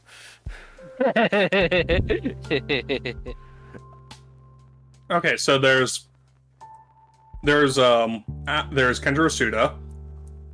There's The goat. Yeah, there's the guy who Jialon just met. Oh yeah, Jialon's alive now. Still alive rather. Yeah. Somehow. So that's 3. There's Sarah, who died in the first episode. That's 4. There's Ice Alice. That's 5. I like them at least. Yeah, I fun. do like them. I think they're cool. There's Jill, which is 6, and then there's the rocker dude / gladiator dude. That's 7. Yeah. Jill's kind of badass. She is, Jill is but kinda again, badass. something that really should have been hinted at more in the episode she was introduced. Yeah, just a little bit, like a little nugget, like something, Like you don't But- even need to tell us that she's the Immortal 9. Just tell us she's suspicious. That is all 9 of the Immortal 9 accounted for then. Yeah. Yeah. But yeah, the fucking grave robber dude. I feel like that was somewhat hinted at because he seemed more knowledgeable than he should have been. So when he was revealed, you could sort of go, oh, okay, yeah, that sort of makes sense. Jill, nothing. Absolutely fucking nothing. Mm-hmm. Ace and Alice, to a certain extent, fucking nothing. Mm-hmm. Mm-hmm. I wouldn't even say Afdal had really much. Aftal had being voiced by Kenjiro Suda going for him, that's for sure. And it's not like you need to outright reveal anything beforehand. Just give us something. Yeah. Give us a hint. Don't just give us these characters and then that's it. I also feel like if Helgallion is meant to be the overall villain of the show, they're doing a really bad job of it. He has not been established as anything more than, the worst kind of Joker archetype. Yep.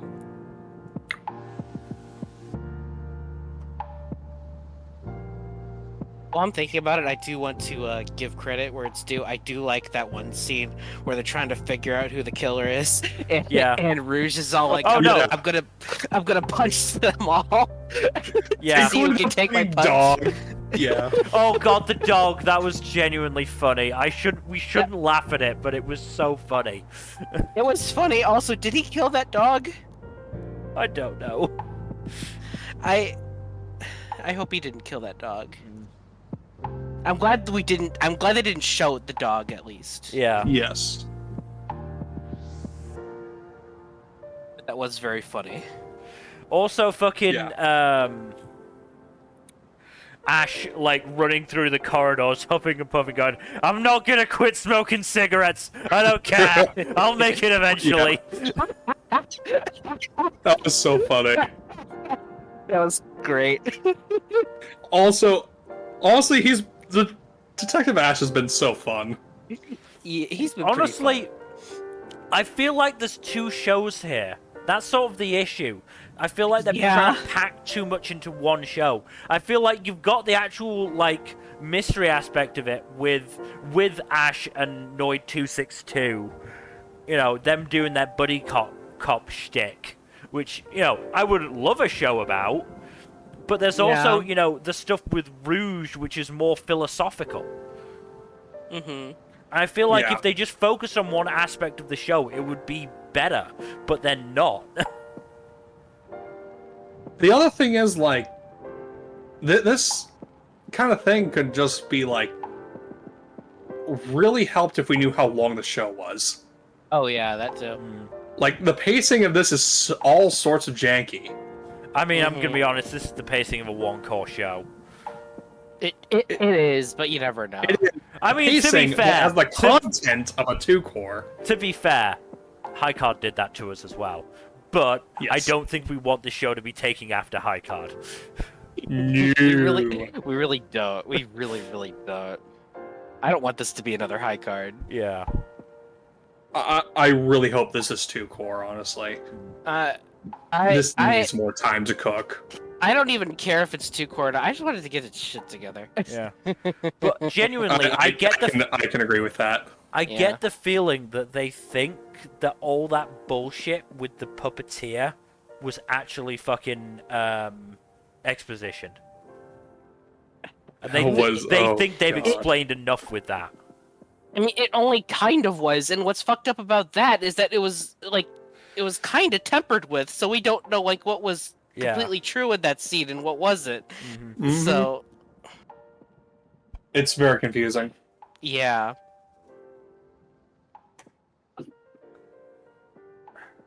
Like there are definitely some good bits of this show, but it's just it feels like it is walking a tightrope, and at any moment it is losing could, its balance. Yeah, at any Oh, moment yeah. it could just absolutely fucking drop off.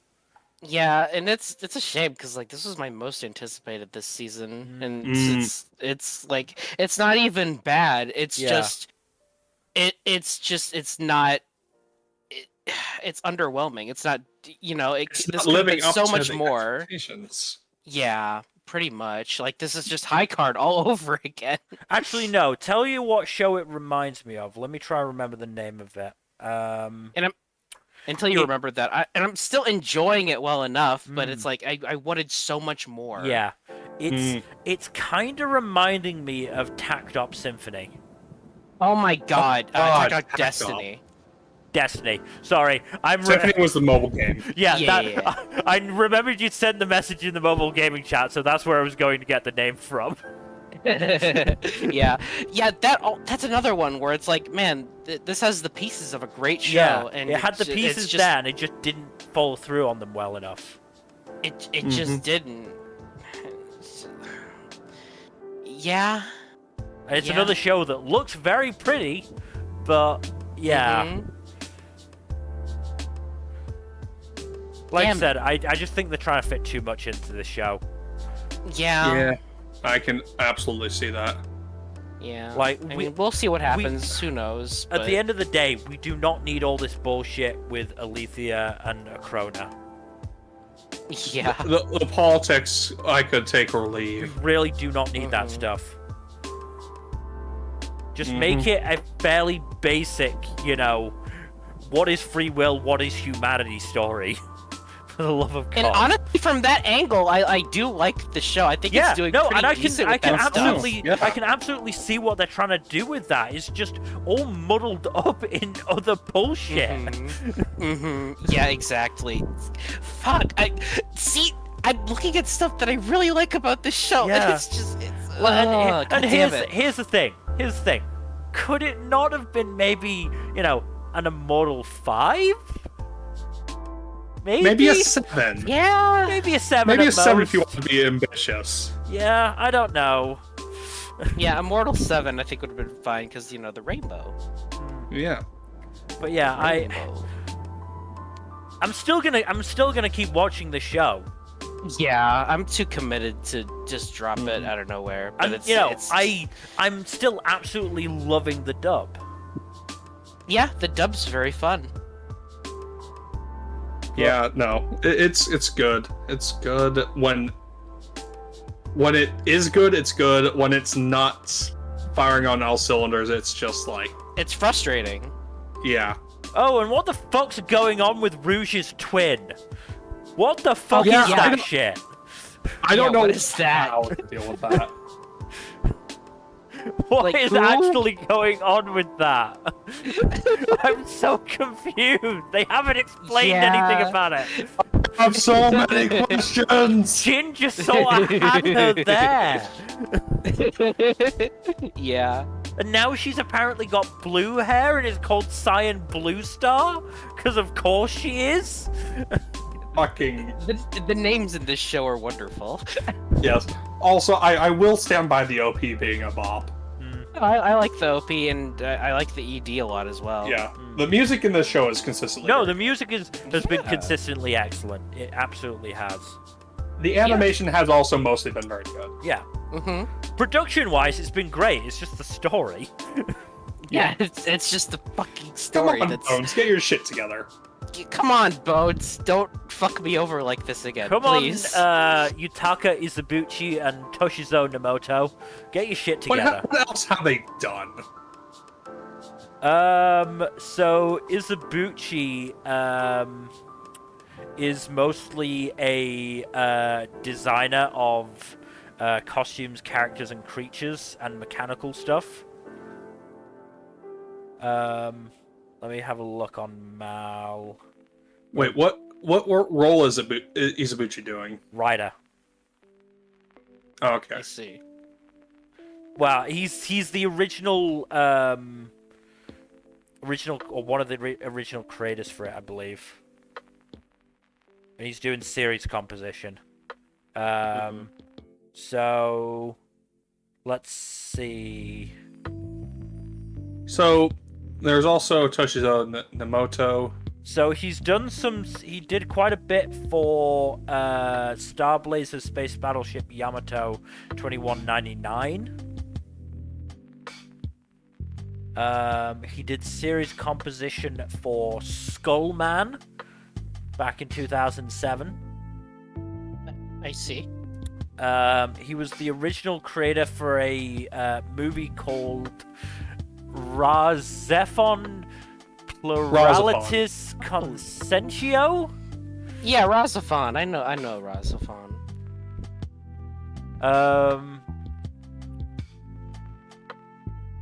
And then he's done a bunch of mechanical designs for like Gundam and Patlabor. No wonder he's on this Ooh. one. Yeah, makes sense. The other series composition guy is Toshizo Namoto, and he's done. He did series composition for Super Cub. I mean, he's done a lot of stuff. Log 'cause- Horizon. Yeah, I mean, because we've got he did script. He's done a lot of episode scripts for shows. Yeah, he did script work for Helk. Sakugan. Script work for Sakugan, script work for Scarlet Nexus and series composition, which not a great sign. Oh god. He also did Oh, script and God. composition for Super Cub, though. Mel. and Backflip, so you know, here and there. And the Other Side Picnic as well. He did Scripts, script yeah. work for that. Legend of the Galactic Heroes. Damn. What? Script work in the The series. new thesis specifically. Yeah, script work and series composition for Log Horizon. For season Gundam 1 Iron and Blooded 2. Orphans, Durarara. Dude has a pretty stacked resume. Script work for Steins Gate as well. God But damn. yeah, I don't know. Come on, you both of them can do better. Yeah.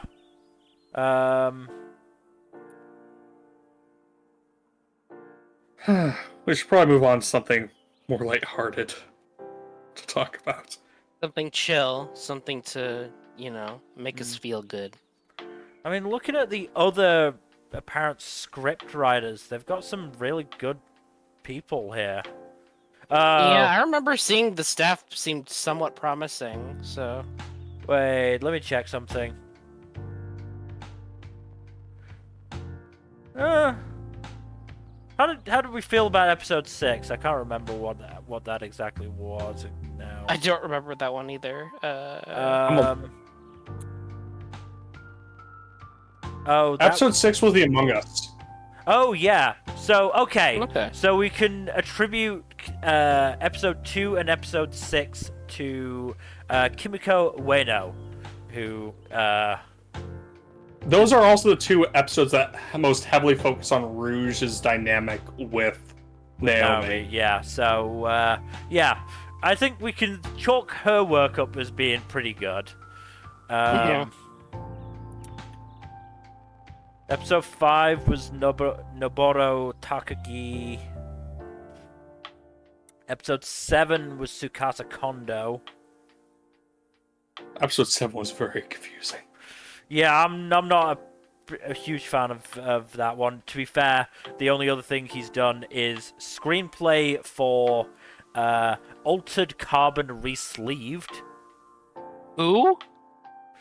And episode scripts for Super Crux. Oh, okay. And then Toshizo Nomoto has done the scripts for episodes 1, 3, and 4.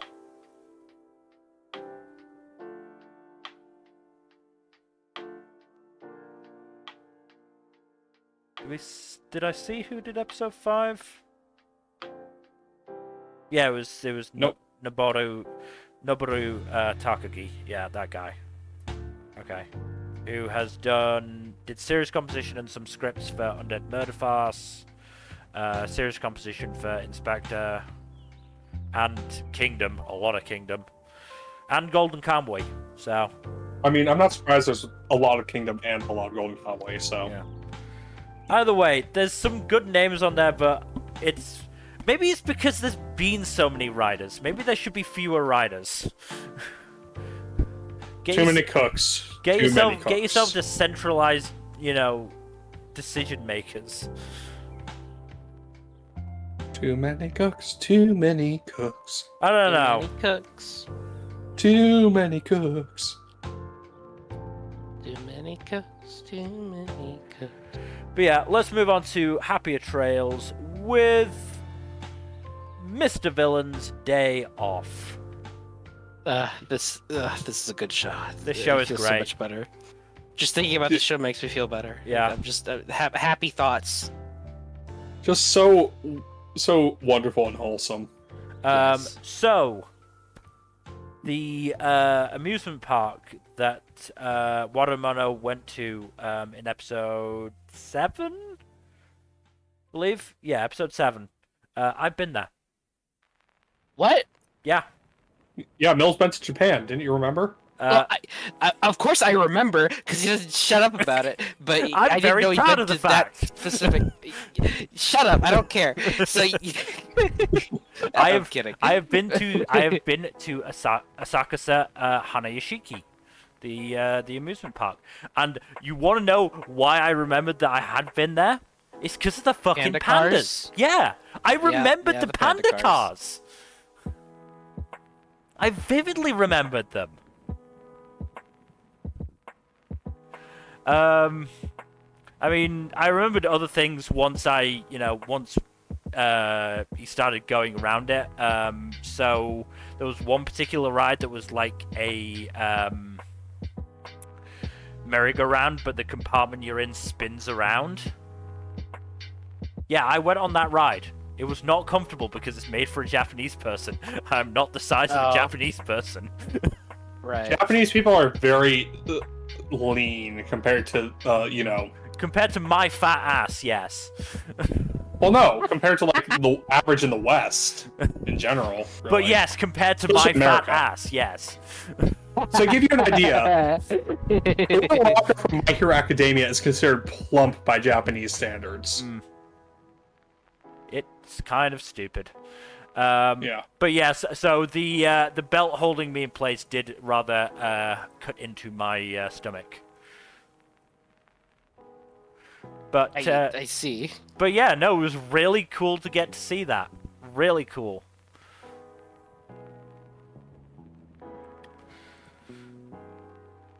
I mean, the other bits of that episode was also really good. Fucking Watamono stopping his fight with Red because of a lost child. That And was then- fun. Yeah. And then having to still give directions to Red.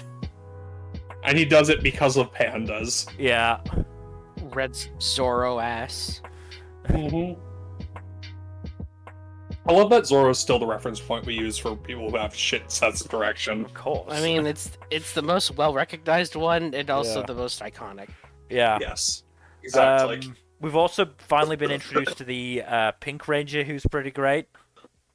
Oh, she's I like fun, her yeah. a lot. She's very fun. Yeah. And considering the trend of these fucking heroes just coming across Watermono. Yep. Coming across them in very silly ways. Yeah. I wonder when the last two Rangers will come across them in civilian wear. Oh god, I also love the bit where he's like, yes, we can have cats on our side and then we will be victorious. Yes. Unfortunately, cats are a cruel and capricious lot. Yeah. It's just the way he started the conversation. Hey cat, nice weather we're having, huh? So silly. He is so unserious. And then you're going, no. This creature has been here for eons. I should be more respectful. Isn't today's weather simply delightful, Mr. Cat? Of course, meanwhile, Pink is just watching this, just absolutely losing her mind. Yep.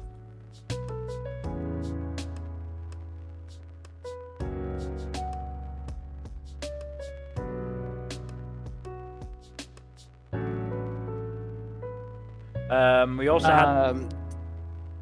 had the sorry, you first. we also had the Tanabata stuff. Okay, I was actually gonna bring that up. All right. Yeah, the Tanabata stuff was fun. Yeah, so with the two kids, right? Yeah. Yeah. So did you guys notice when the boy was saying goodbye that when he was watching them he was shaking a little bit?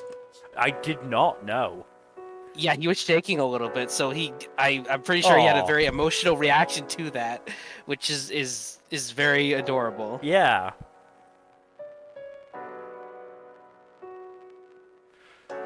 It's a nice little detail. Mm-hmm. It is. We also had the segment with him building the fucking sandcastles with the kid. Yes. That was great. Why That- is he that so good with Luffy children? Cosplayer kid. Yeah, He loves yeah. children. He takes good care of kids. And Yeah. I don't know why. Because he's a big softy at heart. Because he is professionally evil, not, personally evil. True. Precisely. Professionals have standards. I mean, he's that oh god, what was his name? That dude from Kuroitsu-san. Oh yeah. Majestus. Magistus, yeah. He's that guy. Yeah. He's very Yeah. professional about his evil. Yeah. He was the highlight of that show for me. He was He's so That was great. such a good show. Again, Mhm. just so professionally and bureaucratically evil in the best way possible. Yeah. What was Kuritsu 2022? I think it was 2022. Yeah, I think so. Fuck.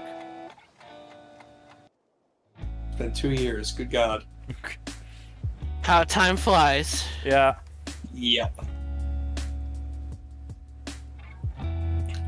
Was it? No, it was 20.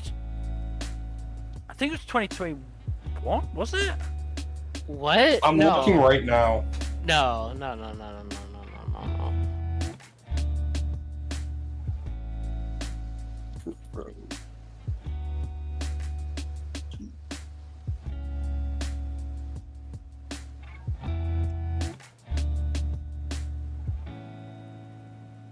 2022. 2022. Yeah, winter 2022.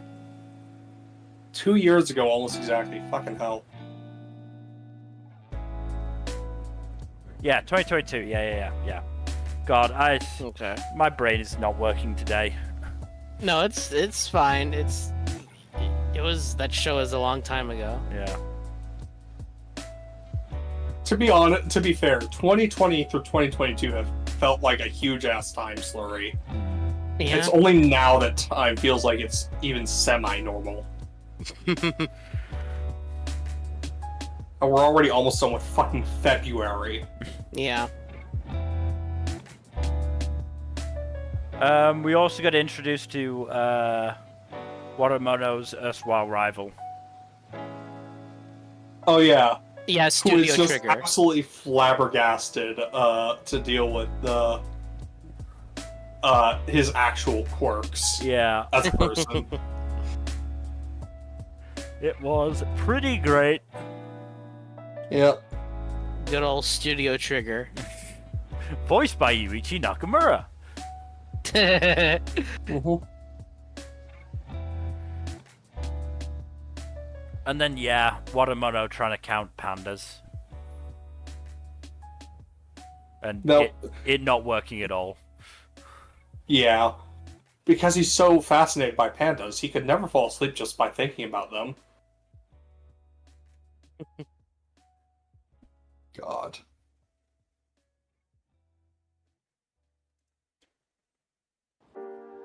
Yeah, this show's delightful. Just Mhm. good vibes. Yeah, it's probably not going to be something that's going to be, near the top of the list, but it is just a wonderful show to have, and just Yeah, Yeah. a nice little like palate cleanser, just something a little pick me up, cozy show. yeah. Yep.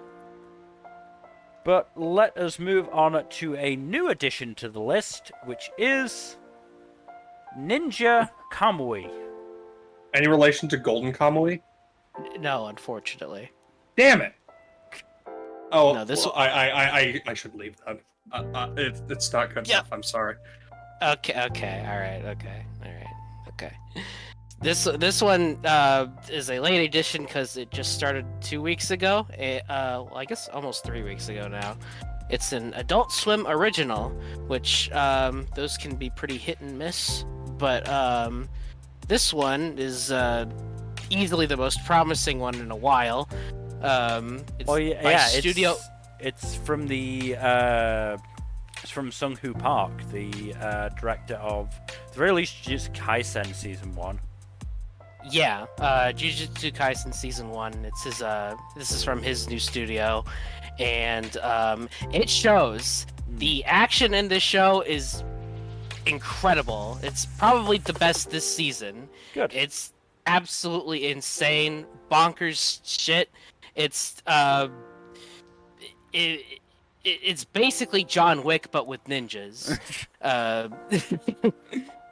The simple premise of this show is that basically this guy who is a former ninja, he left the clan, he starts a family, has a nice wonderful life, and of course the clan's starting to gun after everyone who abandoned them, and if that family gets killed, and now he's on a revenge spree trying to hunt down those responsible. And it's just really, really good. I would love to try and give it a watch, but it is on probably the worst streaming service I can get access to, and even though, as you said, Nmbr, it started 2 weeks ago, hasn't dropped any episodes. Wait, what? Nope. Huh? Does it not show for you? I have the page up on Channel 4 right now. No episodes available to watch on demand. That's insane. That's so fucking weird. I believe from what I remember reading, it's going to start tomorrow. I see. Why? It's, 2 weeks behind? I don't know. Or 3 weeks behind is the case. I don't really... Whatever. 2-3 weeks behind, whatever. It's behind. I don't know. It's fucking dumb. That's insanely weird. I am also terrified to try and watch a subbed show on Channel fucking 4. Well, good news for you. It is not subbed. Oh, is it not well, subbed? I mean, it's subbed and dubbed. It's it's an Adult Swim show. So as far as I know, on Adult Swim at least, it is dubbed. Good old simuldubs. Then yeah. I am going to guess I can only watch the dub. Yeah, probably. I mean, And if you have looking- access to Max, it's on there. But you know, Max is Max. I refuse to. It's HBO Max. I refuse to abbreviate it. I don't believe I do. Yeah, I that's believe fair. HBO Max is North America only. Which is stupid, but you know. But also, It tracks for David Shithead's Zaslav. yeah. Yeah, it does. I'd feel bad paying for it, but I don't pay for it. I get it for free with my service provider, so... Oh, you lucky motherfucker. I mean, I still have to pay for the hundreds of other streaming services that I use, so Yeah. not that lucky. Also, it is lucky that it has a dub because guess who's voicing the protagonist? Yep, Kenjiro Suda. The GOAT, the man, the myth, the legend. Kendro motherfucking Suda! I almost watched it subbed just for that reason. But It's getting since a video game adaptation in Q2 of 2024. Yeah, What apparently. the Yeah, they're putting a lot of push behind this. They are very But- confident in it, yes. I mean, it's very good so far. I could say. I mean, in terms of actual depth, I can't imagine there's going to be a lot of that. But if you want some good action movie type stuff, then this will probably deliver. In Some good like I was- old-fashioned violence. Pretty much, yeah. I mean, for Kenjiro Suda alone, I almost watched it subbed, but I wanted the authentic Adult Swim experience since, you know, Mhm. this is their show, so I'm watching it dubbed, and the dub is good. But, you know, it freaking better be. It's Adult Swim. But yeah, I'm thoroughly enjoying it so far. Curious to see how it shakes out, but yeah. If you're able to watch it, I recommend it. We will see. Yeah, I we'll, make no we'll see. promises. As, Yeah, I as, can promise to understandable. try. as I said, I have a stacked schedule as it is. Yeah, as I said, Channel 4 might be the worst streaming service I have access to, and I am including High Dive in that. oh God damn. Oh god. I fucking hate having to watch anything on Channel 4. Understandable. But let us move on then to the big one, One Piece. I fucking love Robin. Oh yeah. She's not wrong. Yep. But yeah, Egghead is a fun arc. It's refreshing to go back to the beginning of it because of all the crazy shit that's going on in the manga right now. But look forward to that anime, old lazy. You're gonna have a fun time. Yeah, a very fun time. But Egghead is a yes. fun chill arc. Nothing. Just it's only yeah, it's all set up. You know, it's fine. It's just a simple It's setup arc. like Zoe. It's just only like Zoe and nothing else. Yeah, it's like Zoe. Yeah, exactly. Don't worry But yeah, about no, this part of the arc is very fun. Just, you know, exploring the island shenanigans, you know. Oh, also, we got a little bit of Law and his crew fighting the Blackbeard pirates, but it's mostly just chill. You know, don't worry about it. Oh, that said, like, the Sakuga in the Blackbeard Law fight was actually pretty fucking good. it. Oh yeah, I've seen. I haven't watched the episode proper yet. I should, but I have seen clips of it, and it's gorgeous. Yeah. Look, you know the animators fucking love Law. Oh, they should. He's like one of the best characters. Yeah. Give him every banger scene, please. Yeah.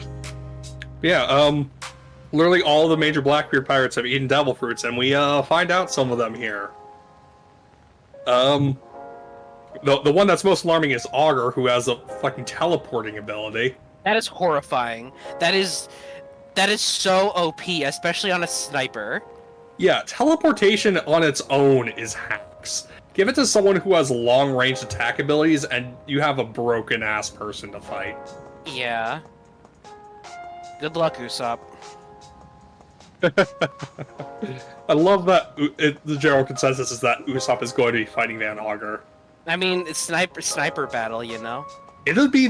We haven't had an actual proper sniper duel in the series so far. Isn't that crazy? Yeah, and who else to take on someone like Van Augur than Sogeking? Yeah. Too bad Usopp won't be around for that. We can only have one or the other fighting Van Augur. Not both. Yeah. Damn shame. Yeah.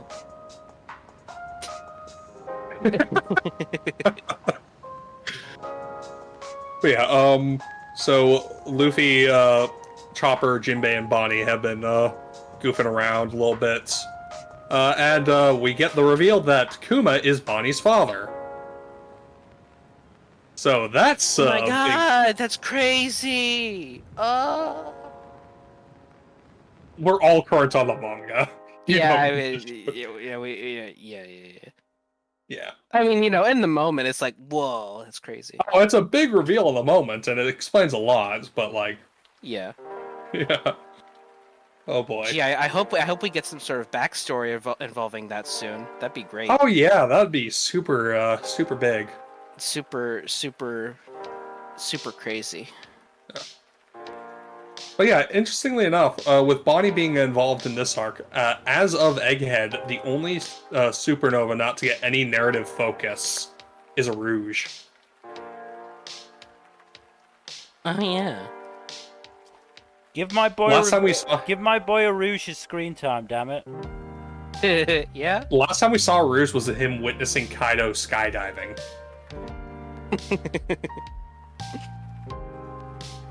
He's cool, I like him. I hope we see more of him soon.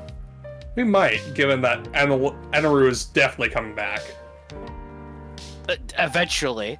I'm curious to see how that happens, but, you know. It'll come at the moment we least expect it, let's be real. Yeah. Because Oda likes firing his Chekhov's guns in very unusual circumstances. Yeah. Oh boy, I can't wait till they go to the moon. Mm-hmm. I mean, what we didn't realize is that the space series that Oda said he wanted to do is actually just going to be One Piece. Mm-hmm. That'd be so funny. Turns out the NL stuff wasn't set up for One Piece, it's set up for the sequel to One Piece. Speaking of Anaru, though, I do hope they get Eminem to play him in live action. It'd be very funny. I would love that. I'm not gonna get my hopes up, but that would be 10 out of 10 amazing. Oh yeah, I'm not gonna get my hopes up either, but I think it would be very funny if they managed it. Yeah. Or the music for the show. Please. Yes. Yeah. Oh, I bet Eminem would be totally down to at least have his music in the show. Oh yeah, absolutely. But yes, we're gearing. We've met some of the Vegapunks. We haven't met real Vegapunk, just the satellites. Some of the satellites so far. So I don't remember who's going to be voicing Vegapunk in the series yet. That's I think they've already cast someone. I could be wrong though. I'm sure they have. I'm gonna look right now, actually, because I am very curious. But yeah, the other Vegapunks have so far been very fun. I really like the voices they got for Lilith and Atlas. They're very fun. Honestly, the satellites are very fun characters overall.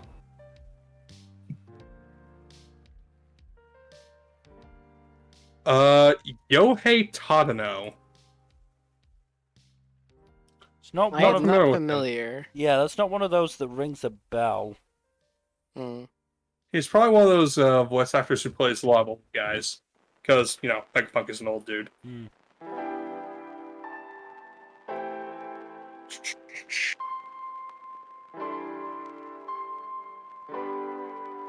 Yeah, I'm not seeing him on Mal.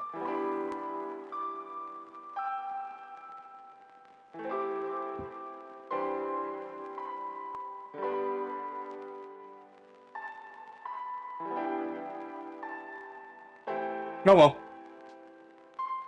Is how it is. Yeah. Yeah. Hey, he'll have a unique voice. That's for sure. Yeah. What was the name again, Jack? Yohei Tadano.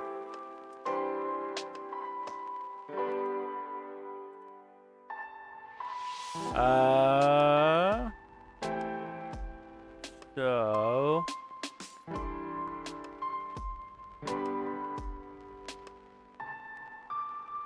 Yeah, I'm sure the anime fans will love his Vegapunk's design. Gen in Street Fighter. Huh. Okay. And played Jiminy Cricket in Kingdom Hearts 3. Oh, that's fun. Okay. And Don Corneo in the Final Fantasy VII Remake. Huh. Okay. Alright then. Man's got range. Number you might recognize this, played Sebastian in Yu-Gi-Oh! Sevens. I haven't seen Sevens yet, unfortunately. Cause that shit didn't get subbed because Crunchyroll hates me specifically. Fair.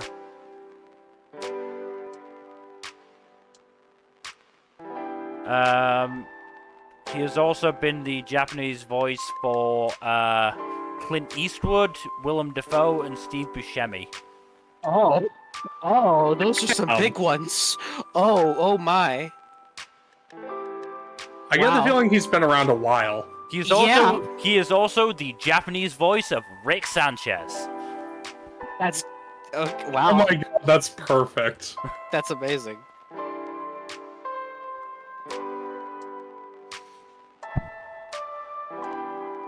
Excellent. No notes.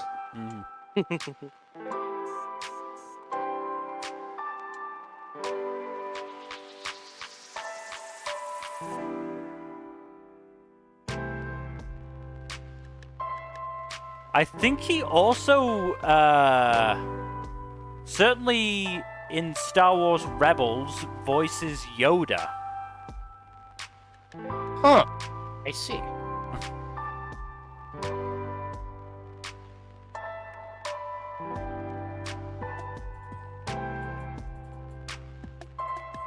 So yeah, he's also 5'3". Huh. Small man.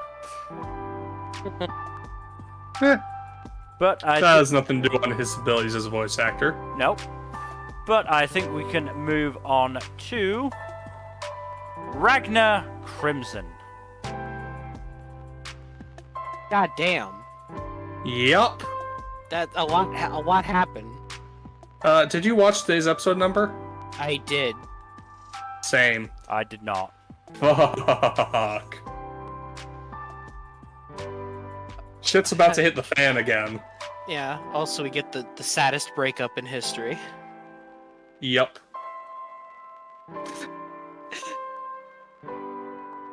My favorite couple split up. That makes me think that Slime and Ragnar won't be teaming together again. I'll let you find out on your own. Yeah. But yeah, so some shit going down now. Oh yeah. What the hell is happening in this show, dude? Oh my god. Fucking Kamui decided to stop by and say hi. Yeah. Mr. Kill Your Girl. Yep. You know, it was very odd that he decided to just, put her severed head back on her neck, though. He's being polite, I guess. And he gave her a haircut, so that's pretty cool. Mm-hmm. Also, he disintegrated one of the twins, which is a really dick move. That's pretty fucked up. Wow. That twin's gonna be traumatized for life. Well, the one who's still alive is. The Yeah, other one's the one disintegrated. She can't feel anything. Yeah, she's too busy, not existing anymore. Mm-hmm. Okay, I gotta ask, is Stalia actually dead? Do you want the spoilers or not? Yes. She's alive. Okay. She's alive. Because honestly, that was the closest the show came to losing me. No. No, she's alive. Yeah, she's alive. You know, She's a hostage now, though. Yeah, she's a hostage, but yeah, she's fine. All right. Yeah. For now. Yeah. Her whole dynamic with Ragna has been really good. No, especially at the beginning of the episode, I loved it. It's so It's so sweet. Like, I can actually legitimately buy a romance between them at this point. Oh yeah. Well, it actually happened, but you know, I'm. It's believable now. Yeah, Ragna very deeply cares for her, so. Also, fucking Crimson just being hoisted by his own petard was great. Yes. Oh, Crimson. Oh, Crimson. Folly hath been your downfall. Yeah. Crimson, buddy, you gotta get your shit together a little bit. But yeah, the whole bit with Majorca just sending Crimson over to the deserted city and just dropping him from hundreds of feet in the air was great. Yes, absolutely hilarious and insane. Yeah. And Crimson putting the pieces together as they're falling to their doom. Yeah. Semi-doom. So funny. Yeah, I mean, death for Crimson doesn't really mean anything right now. Nah, it doesn't. Yeah. Also, Terratectra's dead now. Yeah. Tried to, pull a Taking You With Me, and it didn't quite work. Nope, lost to the power of friendship. Yep. And silver. And maybe love? Hard to say. Maybe. But yeah, Terratectra is not feeling too bad about it. He got his, he was happy with his send-off. But, a certain someone is taking it, decidedly less well. Oh, yeah, he's pretty out of it. Yep. Also, especially since apparently there were comrades in their past lives as well, which is... Yeah. I didn't see that coming. Yeah. And especially... It kind of works to humanize them. Yeah. And especially now that Stalia is a prisoner, considering how much she reminded him of his past liege. Yeah. Yeah. Altazora is fucking losing it now, though. He is not doing great. But yeah, these past few episodes have been this past couple episodes have mostly been just like about picking up the pieces and setting up the board for the next clash. Yeah. Which looks like it's going to happen very soon. Because Ragna and the remnants of the Silver Core are going to go after the remnants of the Winged Bloodline, and Crimson might go as well. Yeah. Won't that be a fun family reunion? Yeah. So the thing is, I think Borgias is the only one of the Winged Bloodline who was actually around when Crimson was the monarch, because all the other members of the previous Winged Bloodline died when Crimson went rogue, if I recall correctly. That's how it seems, yeah. Couldn't kill one old then young man. Yep. Yeah. Yeah, Borgias has decided to, de-age himself temporarily. It's probably going to burn out the rest of his life force, though. I mean, understandable. He's quite attractive, I must say. Yeah, dude got a glow up. Yeah. Better than the weird possession shit he was rocking before. Yep. So, it will be interesting. Do we know anything about this church? They are sketchy as fuck. Oh, they're super duper what the fuck. What church isn't? Good point. But yeah, oh my. Sketchy as hell. Especially with all the clones. The clones Yeah. look exactly like Ultimatia, yes. And they also So- can fuck with time. And Yeah. have the Smart exact money is the same voice as Ultimatia.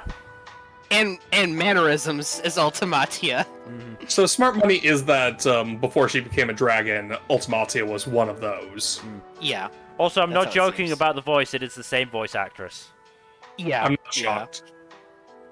Makes sense. My only question is, how did that happen? How are there so many? What? Well, based off the fucking lunar base, I'm willing to bet that this is like just straight up post-apocalyptic shit, and the technology level is quite high before dragons. Yeah, I came forgot along. the fucking moon base. Why does Crimson have a moon base? Because Crimson is a supervillain, and supervillains have moon bases. It's like... Or because he kept You're turning wrong. people into carrots and got sent to the moon as a result. Oh, God damn it. Ha ha ha ha. Damn it. Very, very funny. Hold very on. Funny. Hold on. Would you prefer if I said that he took over a city in the sky and got his bell rung? Yes, actually. Yes. That would tie into our previous conversation, actually. So Yes. that would be pretty apt. Who knew Yeah, Oda and the author of Ragna Crimson were actually collabing? That certainly not I. Yeah. But yeah, no, this has been some interesting shit going on. Yeah. Yeah, but certainly some good fun. I'm glad Leah's alive because I was very scared when, she got her head cut off, but she's just chilling for now. Yeah. I mean, she does have that weird curse mark on her neck, but she'll probably be fine. Yeah, she'll probably be fine. Yeah, probably. We'll see what Ragna's plan is to save her. Mm-hmm. Look, I am expecting some hype-ass fights. Yeah, I mean, just the I don't think the fight itself was that incredible, but just the actual moment Kamui just showed up and he's like, Yeah. "Yo, Ragna, let's go," and they just go at it. That was crazy. That was insane shit. Yeah. Yeah, I mean, I will say I think that's where the animation sort of fell short. Is that short fight between Ragna and Kamui?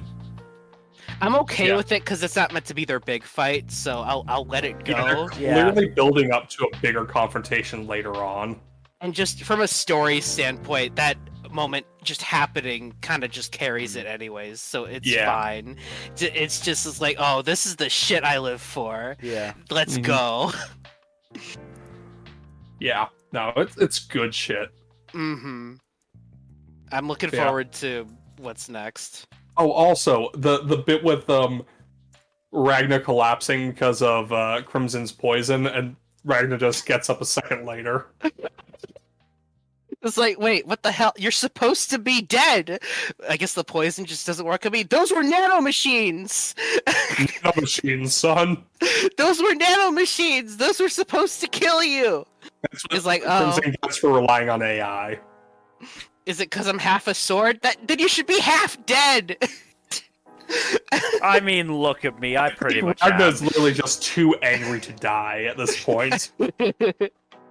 That seems great. It is. I love Crimson, but fuck Crimson sometimes, Oh no, Crimson is an asshole, but they are so fun to watch. No, Crimson's like the best and also the worst, and that's why they're amazing. Exactly. Absolutely amazing, but we should probably move on. Yes. Yeah, let's move we on should. from one cheery show to another with Sengoku Oh, Youko. I'm Fuck sad. you, Mizukami. Fuck you, Mizukami. I'm so mad. I hate Mizukami. So I've got a confession to make. You saw it coming. No, I didn't. Kind of worse, actually. So the minute Shakugan mentioned to Shinsuke that the giant face in the wall was annoyed that Shinsuke was trading on top of him, I kind of kept making jokes about that throughout the entire episode, right up until the point Shakugan got stabbed in the chest and was dying. That's pretty fucked up. Yeah. Why would you do that? Because it was so funny.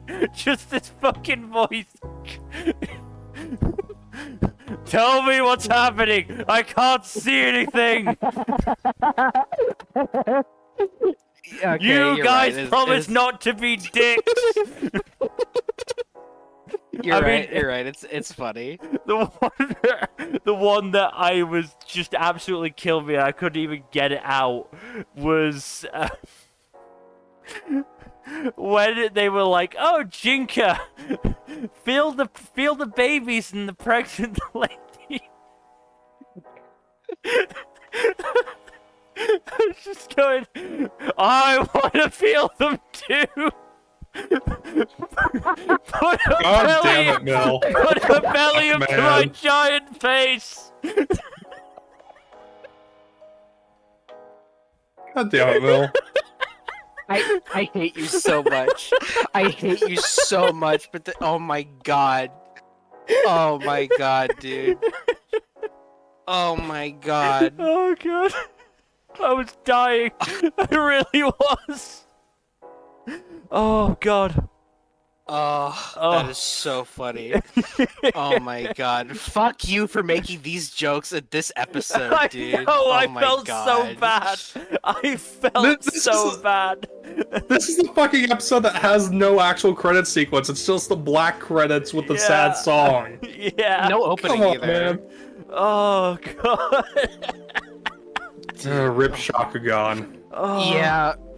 Rip her and Kagan. I mean, it's a full-on Mizukami bullshit, though. No, Ugh. yeah, I mean, She turns into a fucking boulder when she dies. Yeah. yeah. Hey, maybe Also, they can turn her back, right? Mm, Right? I hope so. But I'm not getting my hopes up. And it was right after fucking Shakiyaku had her, feelings for Shinsuke basically outed. Yeah. Fucking Kagan. God damn it. Also, fuck you, Reshin, you piece of shit. Oh yeah. Oh man, Oh. and I'd also been like, he's not much of a threat. It'll be fine. You tempted fate right there, dude. I probably did, yeah. Dude. I mean, at least Doran is pretty cool. Doran is pretty awesome, yeah. I do like him decking Reshin for, being a piece of shit. I also loved how he did this whole. There was like this whole like build up and special move thing to it just being his fist.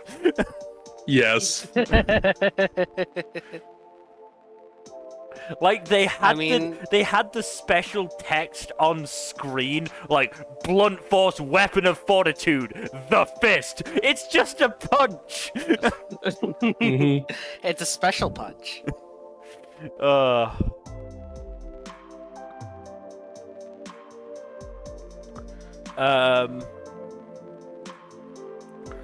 But yeah, I mean,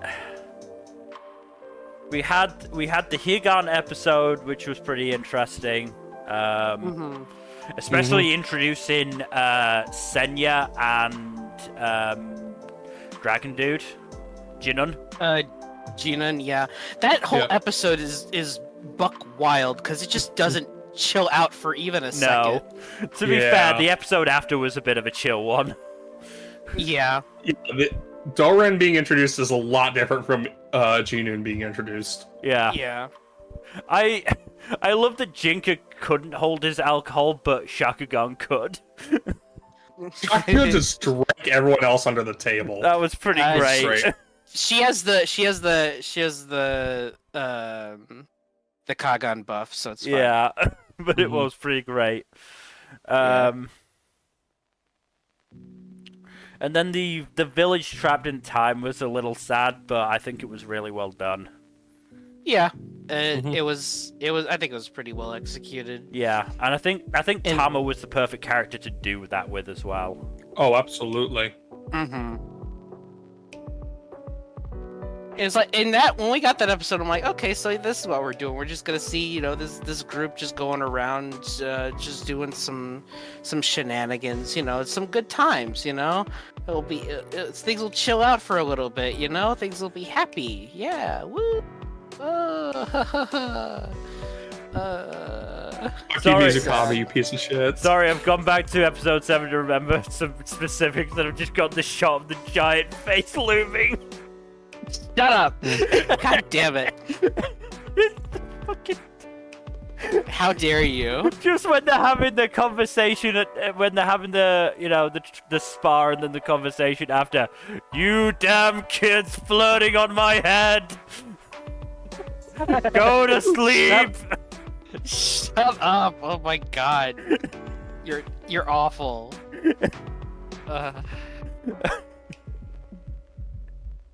Oh god.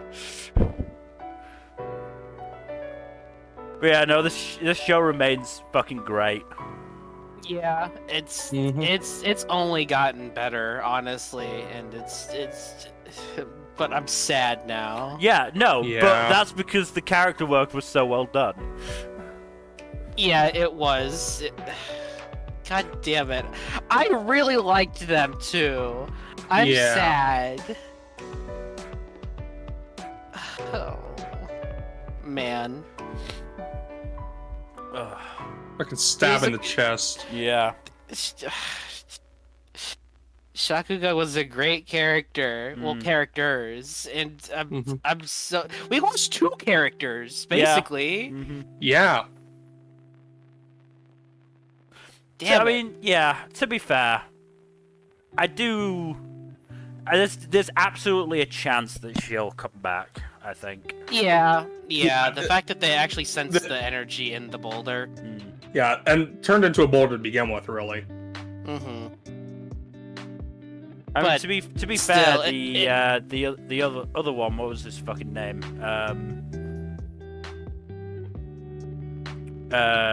Higan turned into rocks, so Yeah. it's not unprecedented. Yeah. I guess we'll see. But Oh, for this is now- interesting. Mhm.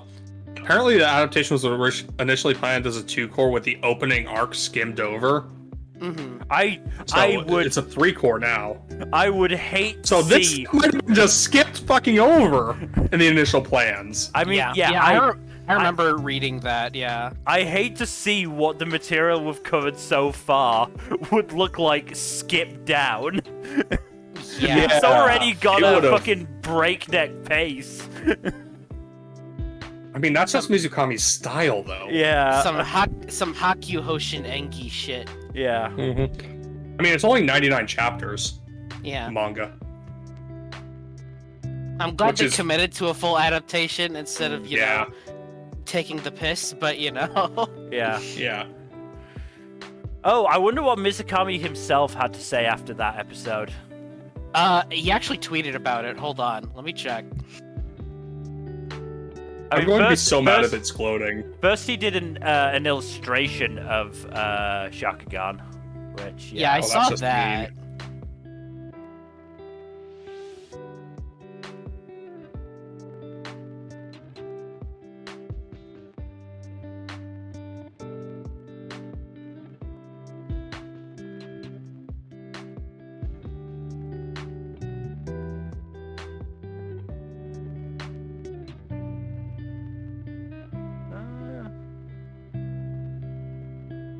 Did he say something? I thought he did. I thought I remember seeing a tweet. Having trouble.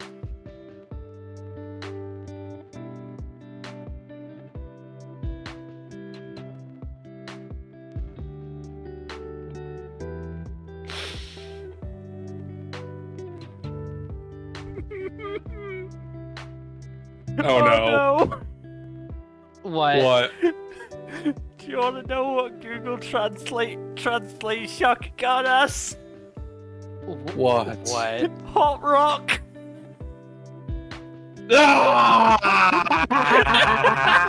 That's God damn it. That's insane, bro. He's a Kamui, you asshole. You pun-loving asshole. I'm not even sure if that is the actual translation, but that's what Google's saying it is. Oh, What is with manga authors and their love of puns? I don't know. Yeah, fuck me. Let's move on to something lighter. Yeah, I'm having trouble finding the tweets. Whatever, it's fine. It's yeah. Yeah. Anyways, this show's fucking great. Yeah, no, this show is Oh, yeah, great. no. This is again one of the front runners of the season. It's so good. Yeah. Yeah, it's definitely gotten up a lot in the last few episodes, in my opinion. Like, Oh, it was already yeah. good, but it's gotten great. Yeah, it's only gotten better. Yeah. So, Mm-hmm. but I guess that's just Mizukami in a nutshell, to be Yeah. honest. Yeah. Let's move on then to Shangri-La Frontier. Okay, good. Shangri-La! A nice chill show where no one dies Yes. yet. They finally took down a unique monster. Yeah, Pretty they fucking did. awesome. They did the thing, and it was awesome. It was very cool. I do like the bit when Sunraku is just over the threshold for using his all his perk combos, so he has to Yeah. fucking stab himself. That was So very they- funny. Yeah. Also, I love the bit where was it Katsuno and Pencilgon are like doing their impressions of what Sunraku would do if they let the mount get close to Weathermon. Yeah. That was so funny. Because they both know that he'd be absolutely fucking insufferable, but they Yeah. would too under the same circumstances. Yeah, and you know what? He'd be justified. Yeah, exactly. He's taking on the big bad here. Y'all only have to take care of his horse. That was a really cool fight with the horse, though, too. Oh no, it was great, but you know. Actually, there is one way to use the lance with one hand. Yeet! Oh, that's great. But yeah, Sunraku figuring out that you need to parry the final blow from Weathermon is really cool. Yeah. And him actually managing was also great. Mm-hmm. Yeah, that arc is now wrapped up, and now we got Pencilgon fighting against Saiger Zero. Yeah, Which is because funny. hey, can you kill me? I want to wanna- start fresh. Yeah, I want a clean slate. Kill me. But I'm not going down without a fight. Why And would Saiger she Zero get out only of that? only accepts because she suspects that Sunraku and her might be a thing. Yep. Which So they are she's- absolutely not. No, they kill each other on sight. Yeah, But Yeah, she so- doesn't know that. yeah. Now, Sunraku's friend group is like the very funniest kind of vitriolic best friends. Mm-hmm. They just razz each other all the time. Also, I do love that they just have a mechanic for, one of their friends to just do a hero moment and swoop in. That's pretty Yes, great. that is great. I love Sunraku just like gloating over it, and then like the Shurkai guys are like, "Fuck you, we'll beat you anyways," and like, was it not 50 seconds later? It cuts to them all fucking dead. Yeah. Absolutely great. No notes. Yeah, the Weathermon fight was fucking awesome. Yeah. It was pretty great. You said you're planning on watching this dubbed potentially, Mill? Yes, it is one of the shows on my list, so it's gonna happen after I finish Frieren. Nice. I've seen parts of the dub. It's quite good. Like I said, Chris Guerrero, Yakuza Bunny was a big appeal. Yeah, he's great. Mm-hmm. He's great. Who'd they get for the rest of the dub cast? Where's the Shangri-La? Oh, Eric Vale for Sunraku is good.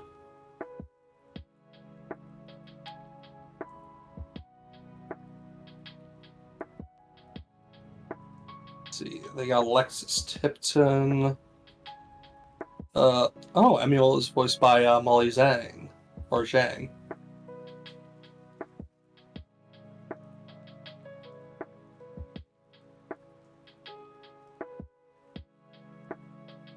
And you got you.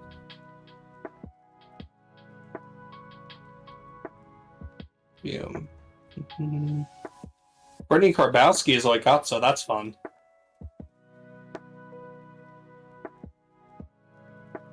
I mean, Not yeah, a bad cast, it's got a honestly. good cast, yeah. Mm-hmm. Yeah, really good. I mean, you know, the name. Yeah, Chris Guerrero is the biggest name in the cast, for sure. Well, I mean, it's one that jumps out to us as, you know, fans of DBZA, but other names that jump out at me, Lindsay Seidel, Keeper Walker, Lexus They're all Tipton, big names, too, as well, yeah. uh, And Eric Vale is the big one. yeah. But he's voicing Sunraku, so of course. Sonny Straight's in it. Oh, nice. Who's he voicing? Ocelot. Oh, okay.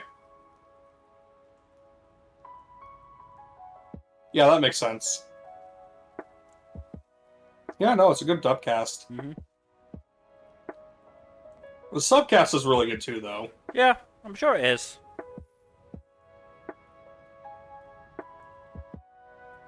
Yeah, fucking Akio Otsuka voicing Visach is also really good, as it turns out. Yeah. I still can't get over the scene where he just sings.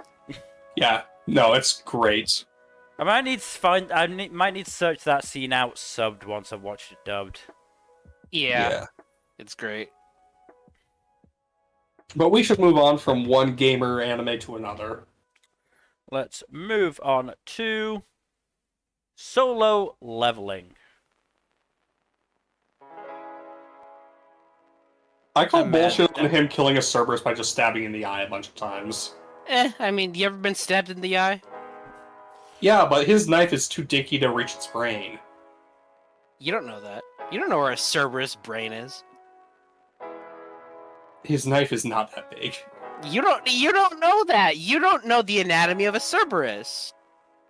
Do you? Maybe. Look, it's fine. He had to have some way to win. I know. I just think it could have been done better than, you know. Also, the whole thing of, like, it being immune to the knife's poison, like, you didn't have to include that. I know that would Yeah. give him an easier out, but, like, that also made it harder to believe that he would win by just stabbing in the eye a bunch of times. Yeah, if anything, keeping that, making it so that the poison works, I think would make it more believable that he'd survive, because he could just stab him a few times in the eye, and then just wait it out. Yeah, exactly. It's fine. Hey, he has an end goal now, which I actually really like. Yeah, having a goal, as it turns out, makes the protagonist more relatable. Yeah, and you know, makes things more interesting because now we have a reason to keep following him aside from just just Inertia. paying the Shenanigans. bills. Yep. Like, it makes the protagonist more interesting to have them have motivations and desires and goals. Also, fuck his sister, because when he brought home fried chicken, she said he's usually a cheapskate. Motherfucker, he's providing for you. You know, he has to pay the bills. He has to take care of your mom and everything. Breadwinner, because your dad is missing and your mom's in a coma. Yeah, so you can't be saying that shit. You make money if you think he's a cheapskate. I mean, Yeah. he didn't make that much money. I mean, All the more reason for him to be a cheapskate. yeah.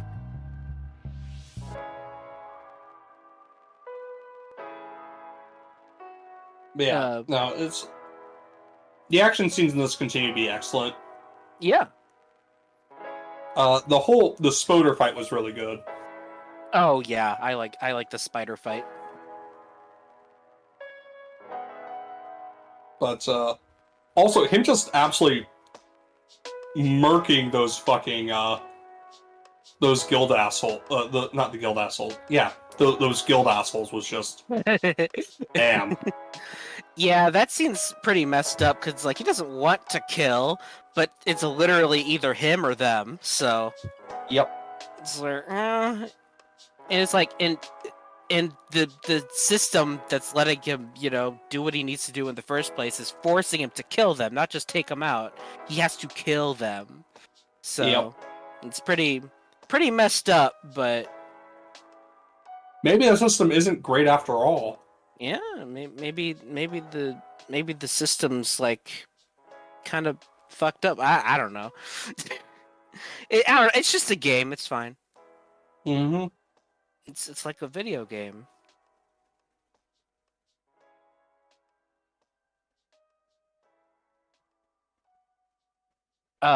Also, the one dude, the Richie Rich over there, trying to recruit him. Yep. I almost feel bad for the kid, honestly. Yeah, but you know. Mm-hmm. Curious to see where that goes, because I don't think he's probably not just a one and done character. Mm-hmm. Yeah, He's almost overall, going to come back. Yeah, overall, this show's pretty fun. I'm mad there was just a recap today because like this is a good Saturday morning show for me. So Yeah. it's like, man, what a buzzkill. It's like, oh, I guess I'll just watch Bucchigiri instead. Oh wait, that's also recap. Damn it. You could watch Yep. Dangers in My Heart. No, I watched Sign of Affection instead. I'm surprised you haven't picked up Dangers in My Heart yet, Nmbr. Eh. Seems like exactly the kind of rom-com you'd enjoy. Maybe I'll watch it one day. I now, would pretty highly s- recommend it. I mean, to be fair, Right now, I'm that- pretty that's, satisfied with the rom-coms I have. Yeah, and that start is pretty rough, to be fair. Yeah, True. First couple episodes, yeah. yeah. But I get my fill with Sign of Affection and with Tomozaki, so I'm good. I'm satisfied. That's For fair. now. For now, yeah. If I've been in a weird rom-com kick lately, so I might go back to it sooner rather than later, but I make no promises. Yeah, no, that's fair. Alright. Should probably move But on. Yeah, Solo Leveling is still good, but it's also the kind of show that doesn't really leave a lot to talk about, unfortunately. It's mostly just action scenes good, animation good, music is good because Hiroyuki fucking Sawano.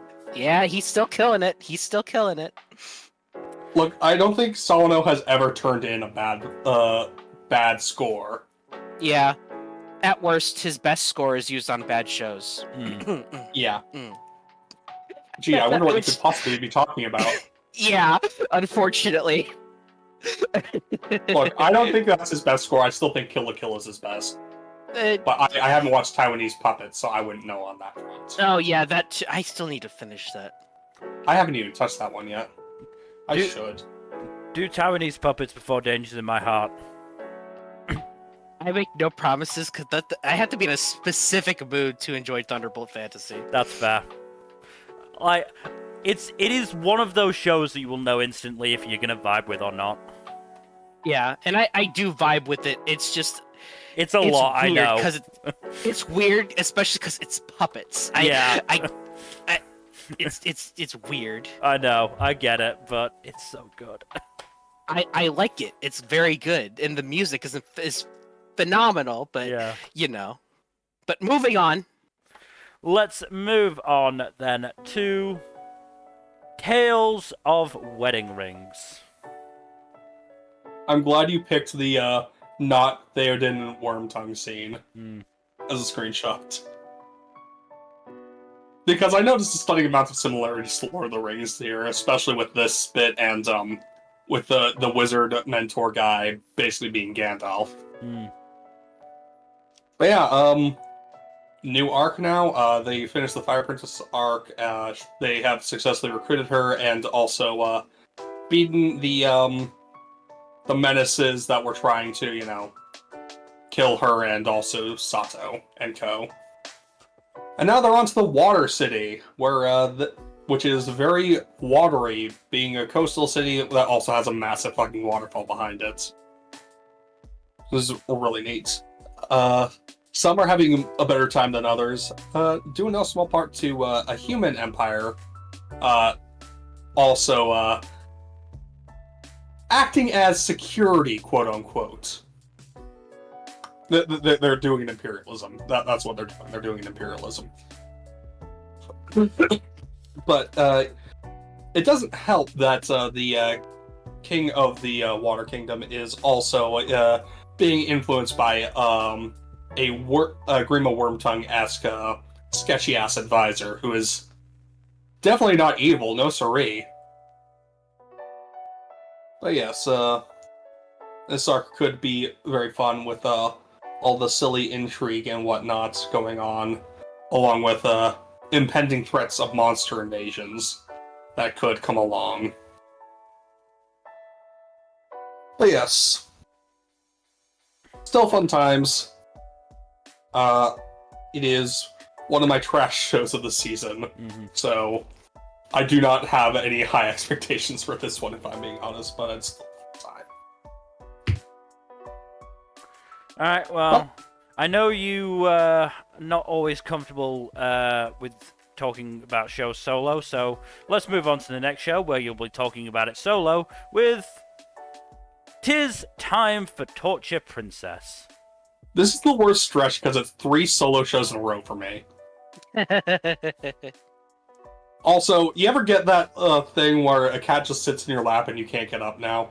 Yes. Oh yeah, you're there forever. Great. That is the quote-unquote torture being inflicted here.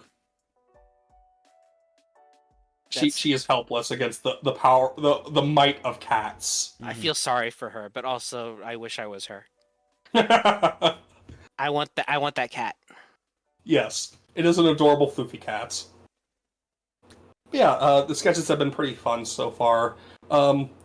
They also have the whole field day with the Demon Lord's daughter, who is just a precious little thing, and the Hell Lord is a doting father who just wants to do everything he can for his precious little child.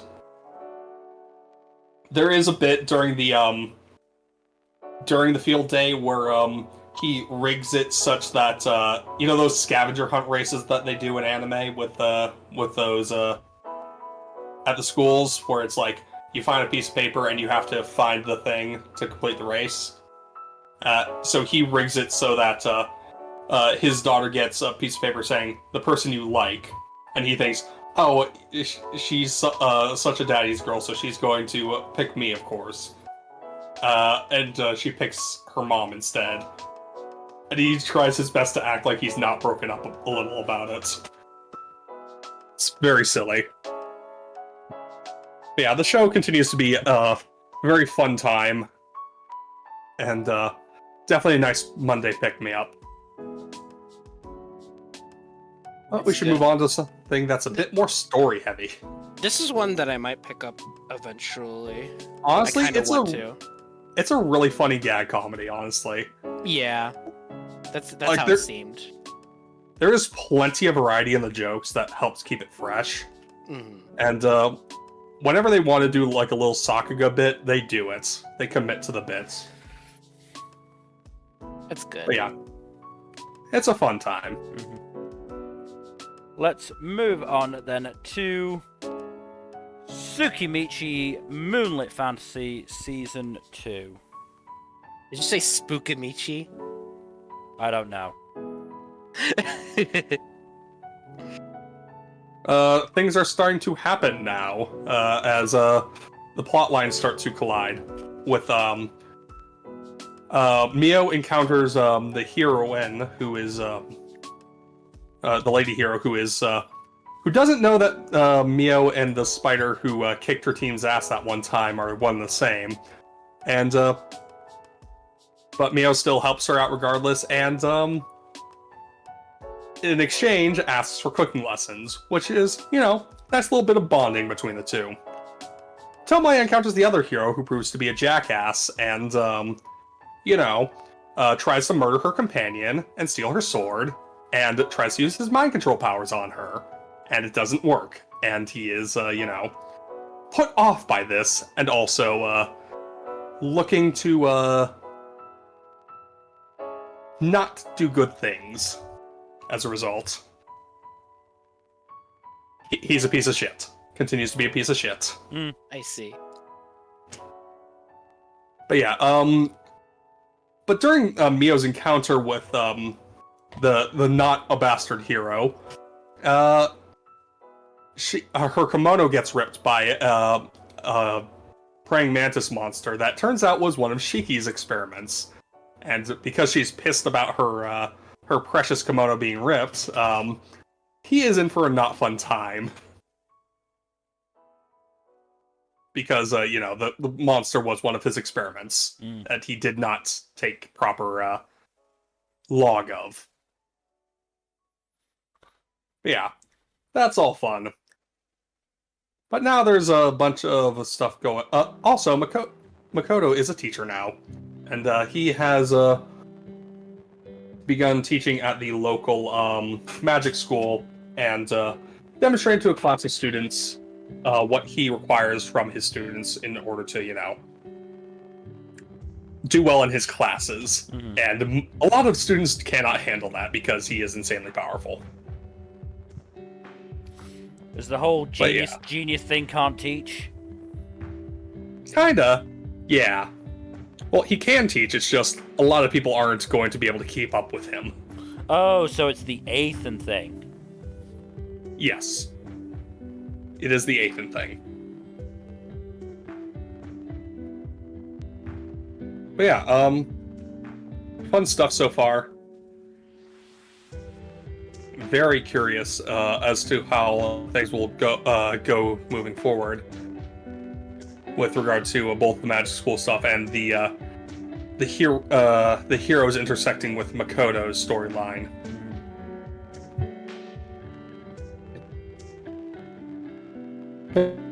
But yes, let's move on to something a bit more goofy, shall we? Let's move on to Urusei Yatsura Season 2. You say goofy, but that thing with the cow bite was surprisingly heartfelt. Yeah, that was pretty emotional, and even though it obviously didn't amount to anything. There was an inherent silliness to it, yeah. Yeah, I mean it's silly, but it's also like shit. Atsuru, good for you, man. Like he committed, and then it turns out Lum's fine. So, yeah. Yeah.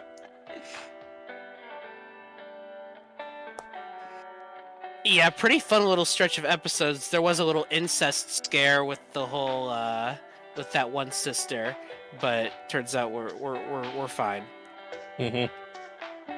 I haven't watched this week's episode. I got busy the past couple days and kind of had to prioritize other shows. This week's episode's very interesting. I actually will not spoil it because, but I'll just say it involves time travel. Ooh, me likey. Yeah, so very interesting. And it's gonna be continued in the next episode too. It seems like so. Two-parters are really wild in this show.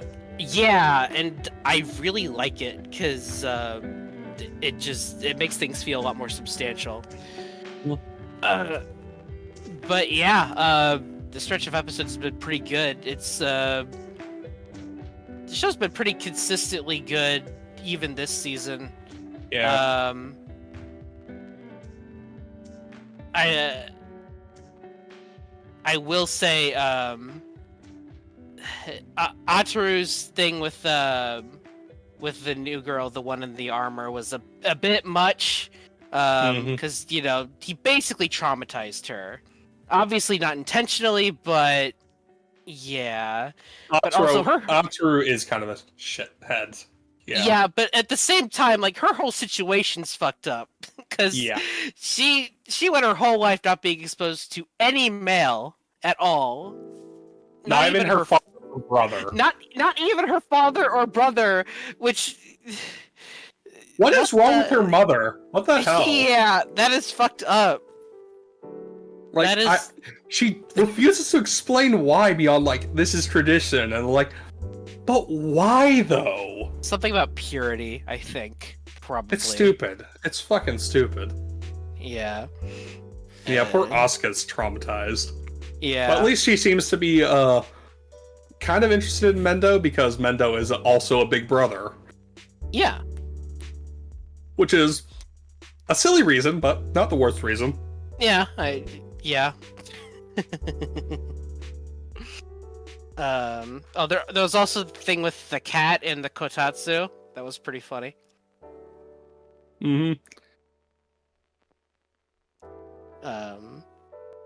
But yeah. Urusei Yatsura is still Urusei Yatsura. Still very fun. Some surprisingly heartfelt moments, and it looks like we're in for another one next week as well with the next part of the time travel thingy. So, I'm having a good time. Also, the animation in these bits has also been pretty great too. David Production continues to be good. Yeah, good job, David Productions. I really wish they weren't wasting time on Undead Unluck and actually working on something good in its place. Yeah. I mean, we could have more Fire Force. Yes, Fire Force is better than Undead Unluck, honestly. It is. It's so much better. It's so much better. I'm waiting, David Pro. Where's season 3? You already announced it. Where is it? We don't know that David Production is doing Fire Force season. Oh, nope, they are. Yeah, I mean, it would be a little weird, but you know, it'd be pretty weird. Studio changes usually happen with good reason. Also, season 3 of Fire Force might be the last season of Fire Force. I think it should be. That should be a full adaptation, shouldn't it? Yeah. Just to warn you, the last stretch of Fire Force. Oh yeah, no, it's gonna be dog shit story. Wild. Yeah, it's gonna be dog shit story wise, but whatever. There is one fight in the last stretch of Fire Force that is fucking goated. I won't spoil it, but like, it is hype as hell. Well, who knows? Maybe they'll fix the issues in the anime. Who knows? Did they do it with Soul Eater? You can't.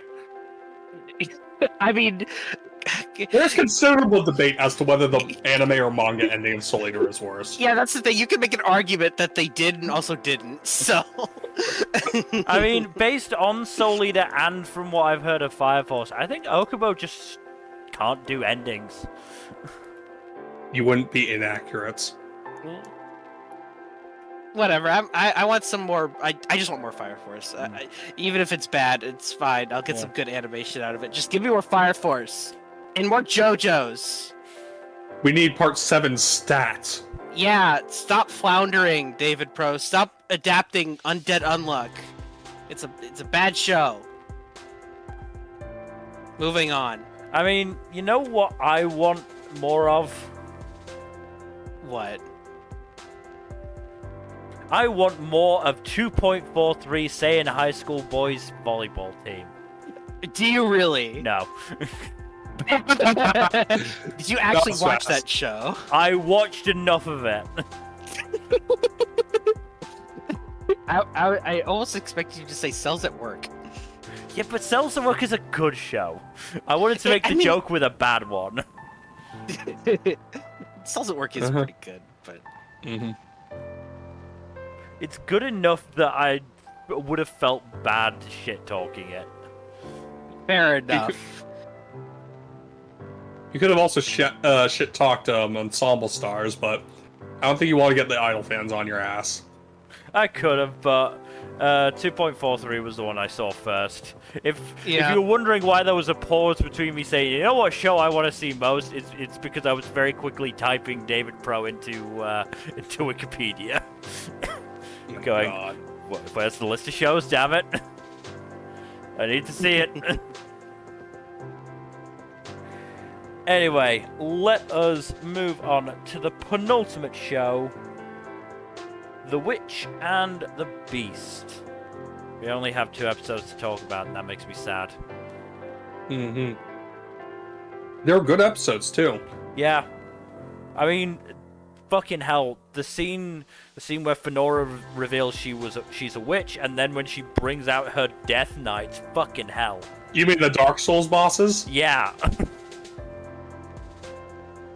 Yeah, no, that was great. That was good shit. I mean, look, the Necromancer dude was just nothing, but meh. He was just a creep and that's it. Yeah, it worked well enough. And oh my, what a shock that Johan was undead already. Yep. Also, it is interesting how the series conceptualizes undeath and necromancy. Yeah. Definitely an unusual approach, but it lends a sense of consequence to the act of reviving the dead. No, for sure.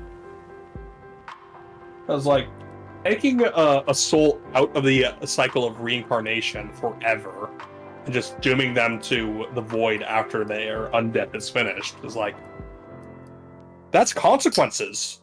That's, like, it does not cheapen death. It arguably makes undeath worse. And Oh yeah, for sure. it also explains why there's such a bureaucratic process behind necromancy here. 100%, yeah. But yeah, no, good. That was a good resolution to that two-parter. And then look, it's the church. Oh no, it's the church. Yeah. The thing is, like, the paladins seem pretty sketch enough, but, like, the church itself is, like, The church even itself more is sketch. super sketch, yeah. Yeah. Look, the paladin Yeah. chords don't seem great, but at least they seem like, you know, they're sort of trying to do the right thing. The church just is... Church dude is just... Yeah, very bad. I mean, that one dude that fucking Guido and Ashaf just knock out was like, hey, I'm happy to show you where you need to go. Do you want a map? Yeah, he's a swell dude. And now he's unconscious. At least he's not dead. Yeah. We know Guido isn't exactly the nicest person. No. I like the demon sword. Demon Sword's fun. The whole thing, like, of course swords can talk. You didn't know that swords can talk? Yeah. That's normal. Just full on gaslighting.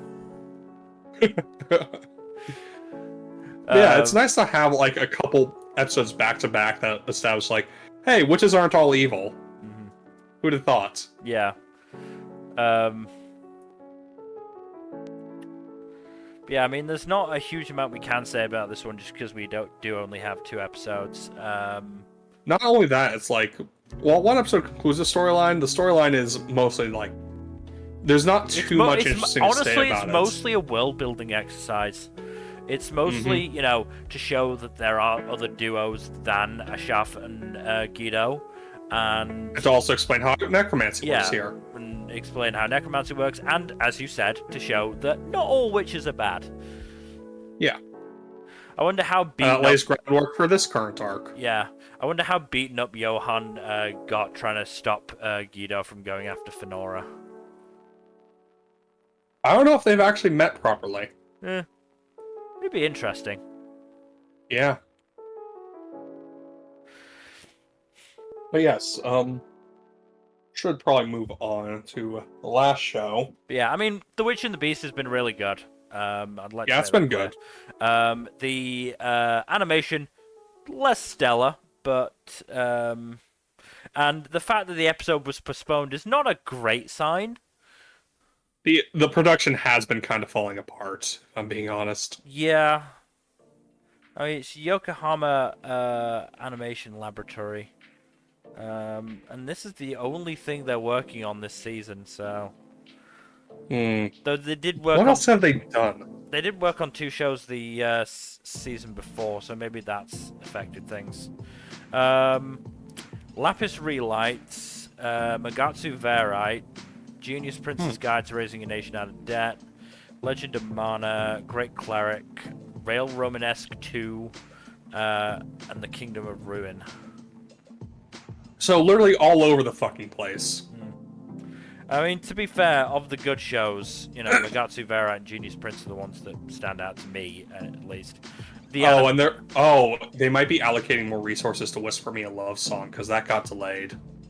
That one's probably going to be something that they put more focus on. Yeah, it is somewhat unfortunately sandwiched between 2 seasons where they're working on 2 shows. So... Oh dang, Love Song has a really good cast. Sorry, I got distracted. So it does. But yeah, let's not focus on that.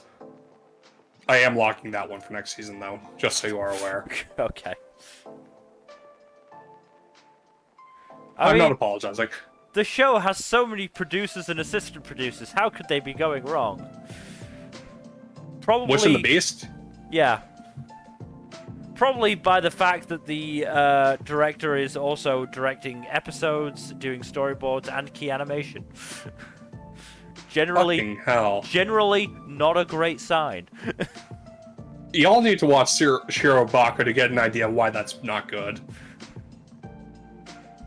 I mean, yeah. I don't think you even necessarily need to. You just need to realize that if your head of production is doing a bunch of other jobs, it's not good. In a nutshell, yeah. Yeah. It generally means bad things are going on in with your staff. Either that you don't have enough, or that the staff that you do have isn't great.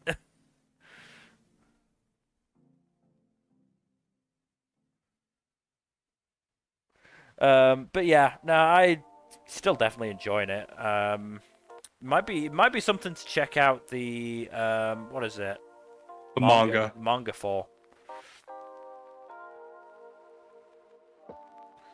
You know, and see what the art is like, if nothing else. It looks like a series that will have really good art. I'm looking at some artwork from it right now. It looks pretty good.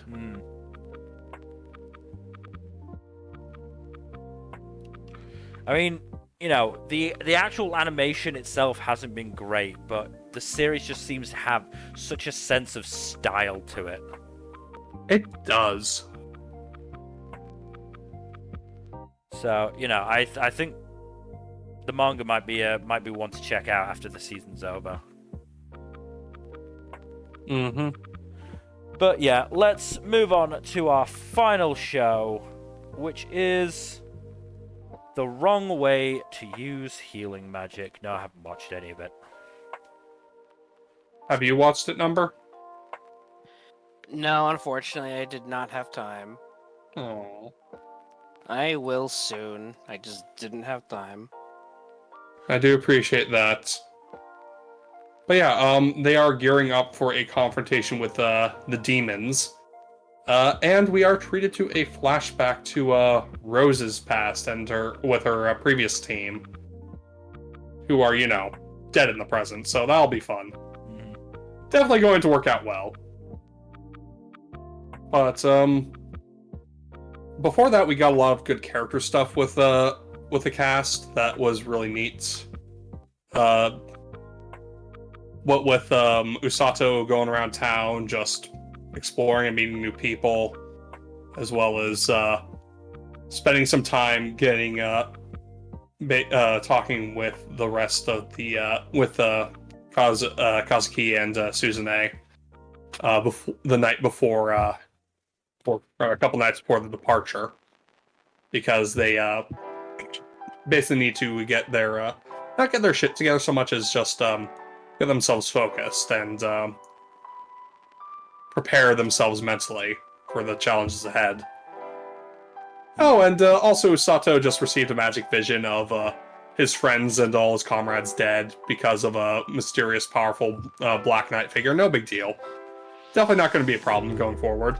That doesn't sound like it. Should be fine. Yeah. But yeah, I'm very curious as to how the flashback will, what details a flashback will provide.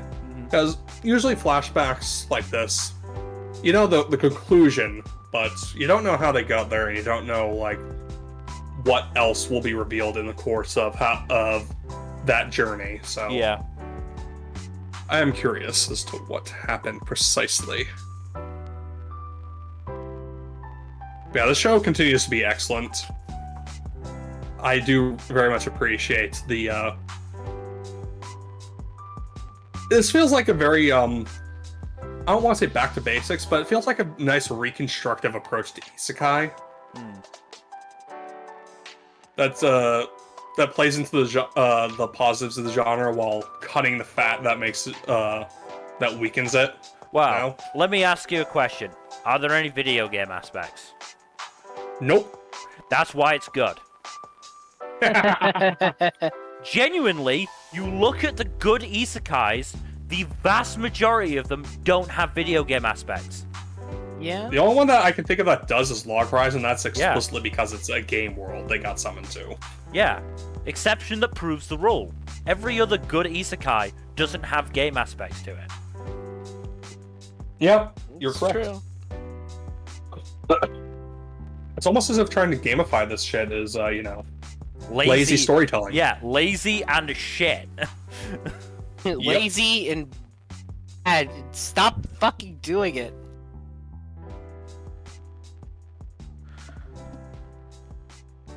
Yes, if you are ever thinking of using video game mechanics to explain how your world works, I have one word of advice for you: don't.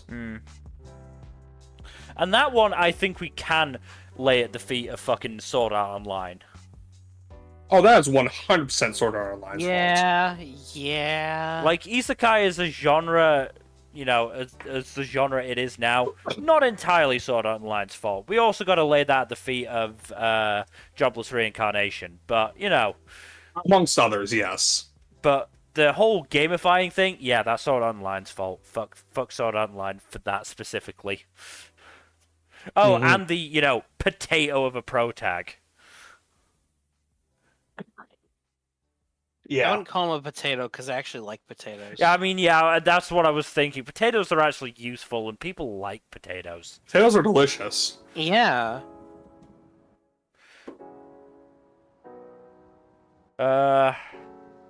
Alright, celery. Call him a wet blanket. Celery of a protagonist. Celery. I mean, I don't like celery, but I know people that do. Celery is bland, and there is nothing to it. It's pretty flavorless, yeah. You literally eat it because it has negative calories. Yeah, but see, you can still put peanut butter and raisins in it. Yeah, but you have to add stuff to make it good. Yeah. Anyway, I think if we are, you know, getting into the minutia of isekai, we should probably start wrapping up. Yeah. Long story short, Wrong Way to Use Healing Magic is very good. I hope the both of you do check it out at some point. I will try. Did we look into the will. dubcast last time? I think Yes, we we did. We did. It's got a decent enough dubcast that I'm gonna give it a try. It is just a case of I'm going to do my fucking damnedest to keep up with, at the very least, all of my daily shows except for Saturday. Saturday I might have to fall behind on, but if my Saturday shows are the only ones I have to catch up to, you know, at the end of the season, then that's fine. There's only fucking 6 of them. And, you know, I've at the very least got motivation to keep up with Sign of Affection, Dangers in My Heart, and Apothecary Diaries. So, fingers crossed, I'm going to try and force myself to do it.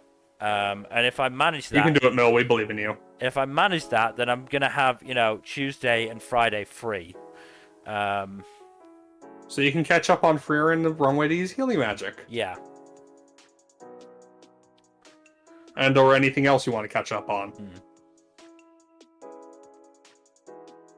I mean, like I said, I'm not really watching Frieren to be able to talk about it here, but you know, I'll definitely try with wrong way to use healing magic. Appreciated. Who knows? Maybe I'll get bored and catch up on Delusional monthly magazine. Okay, let's calm down. Yeah. Yeah, there are other shows you can watch ahead If of you're that. that bored, then come on.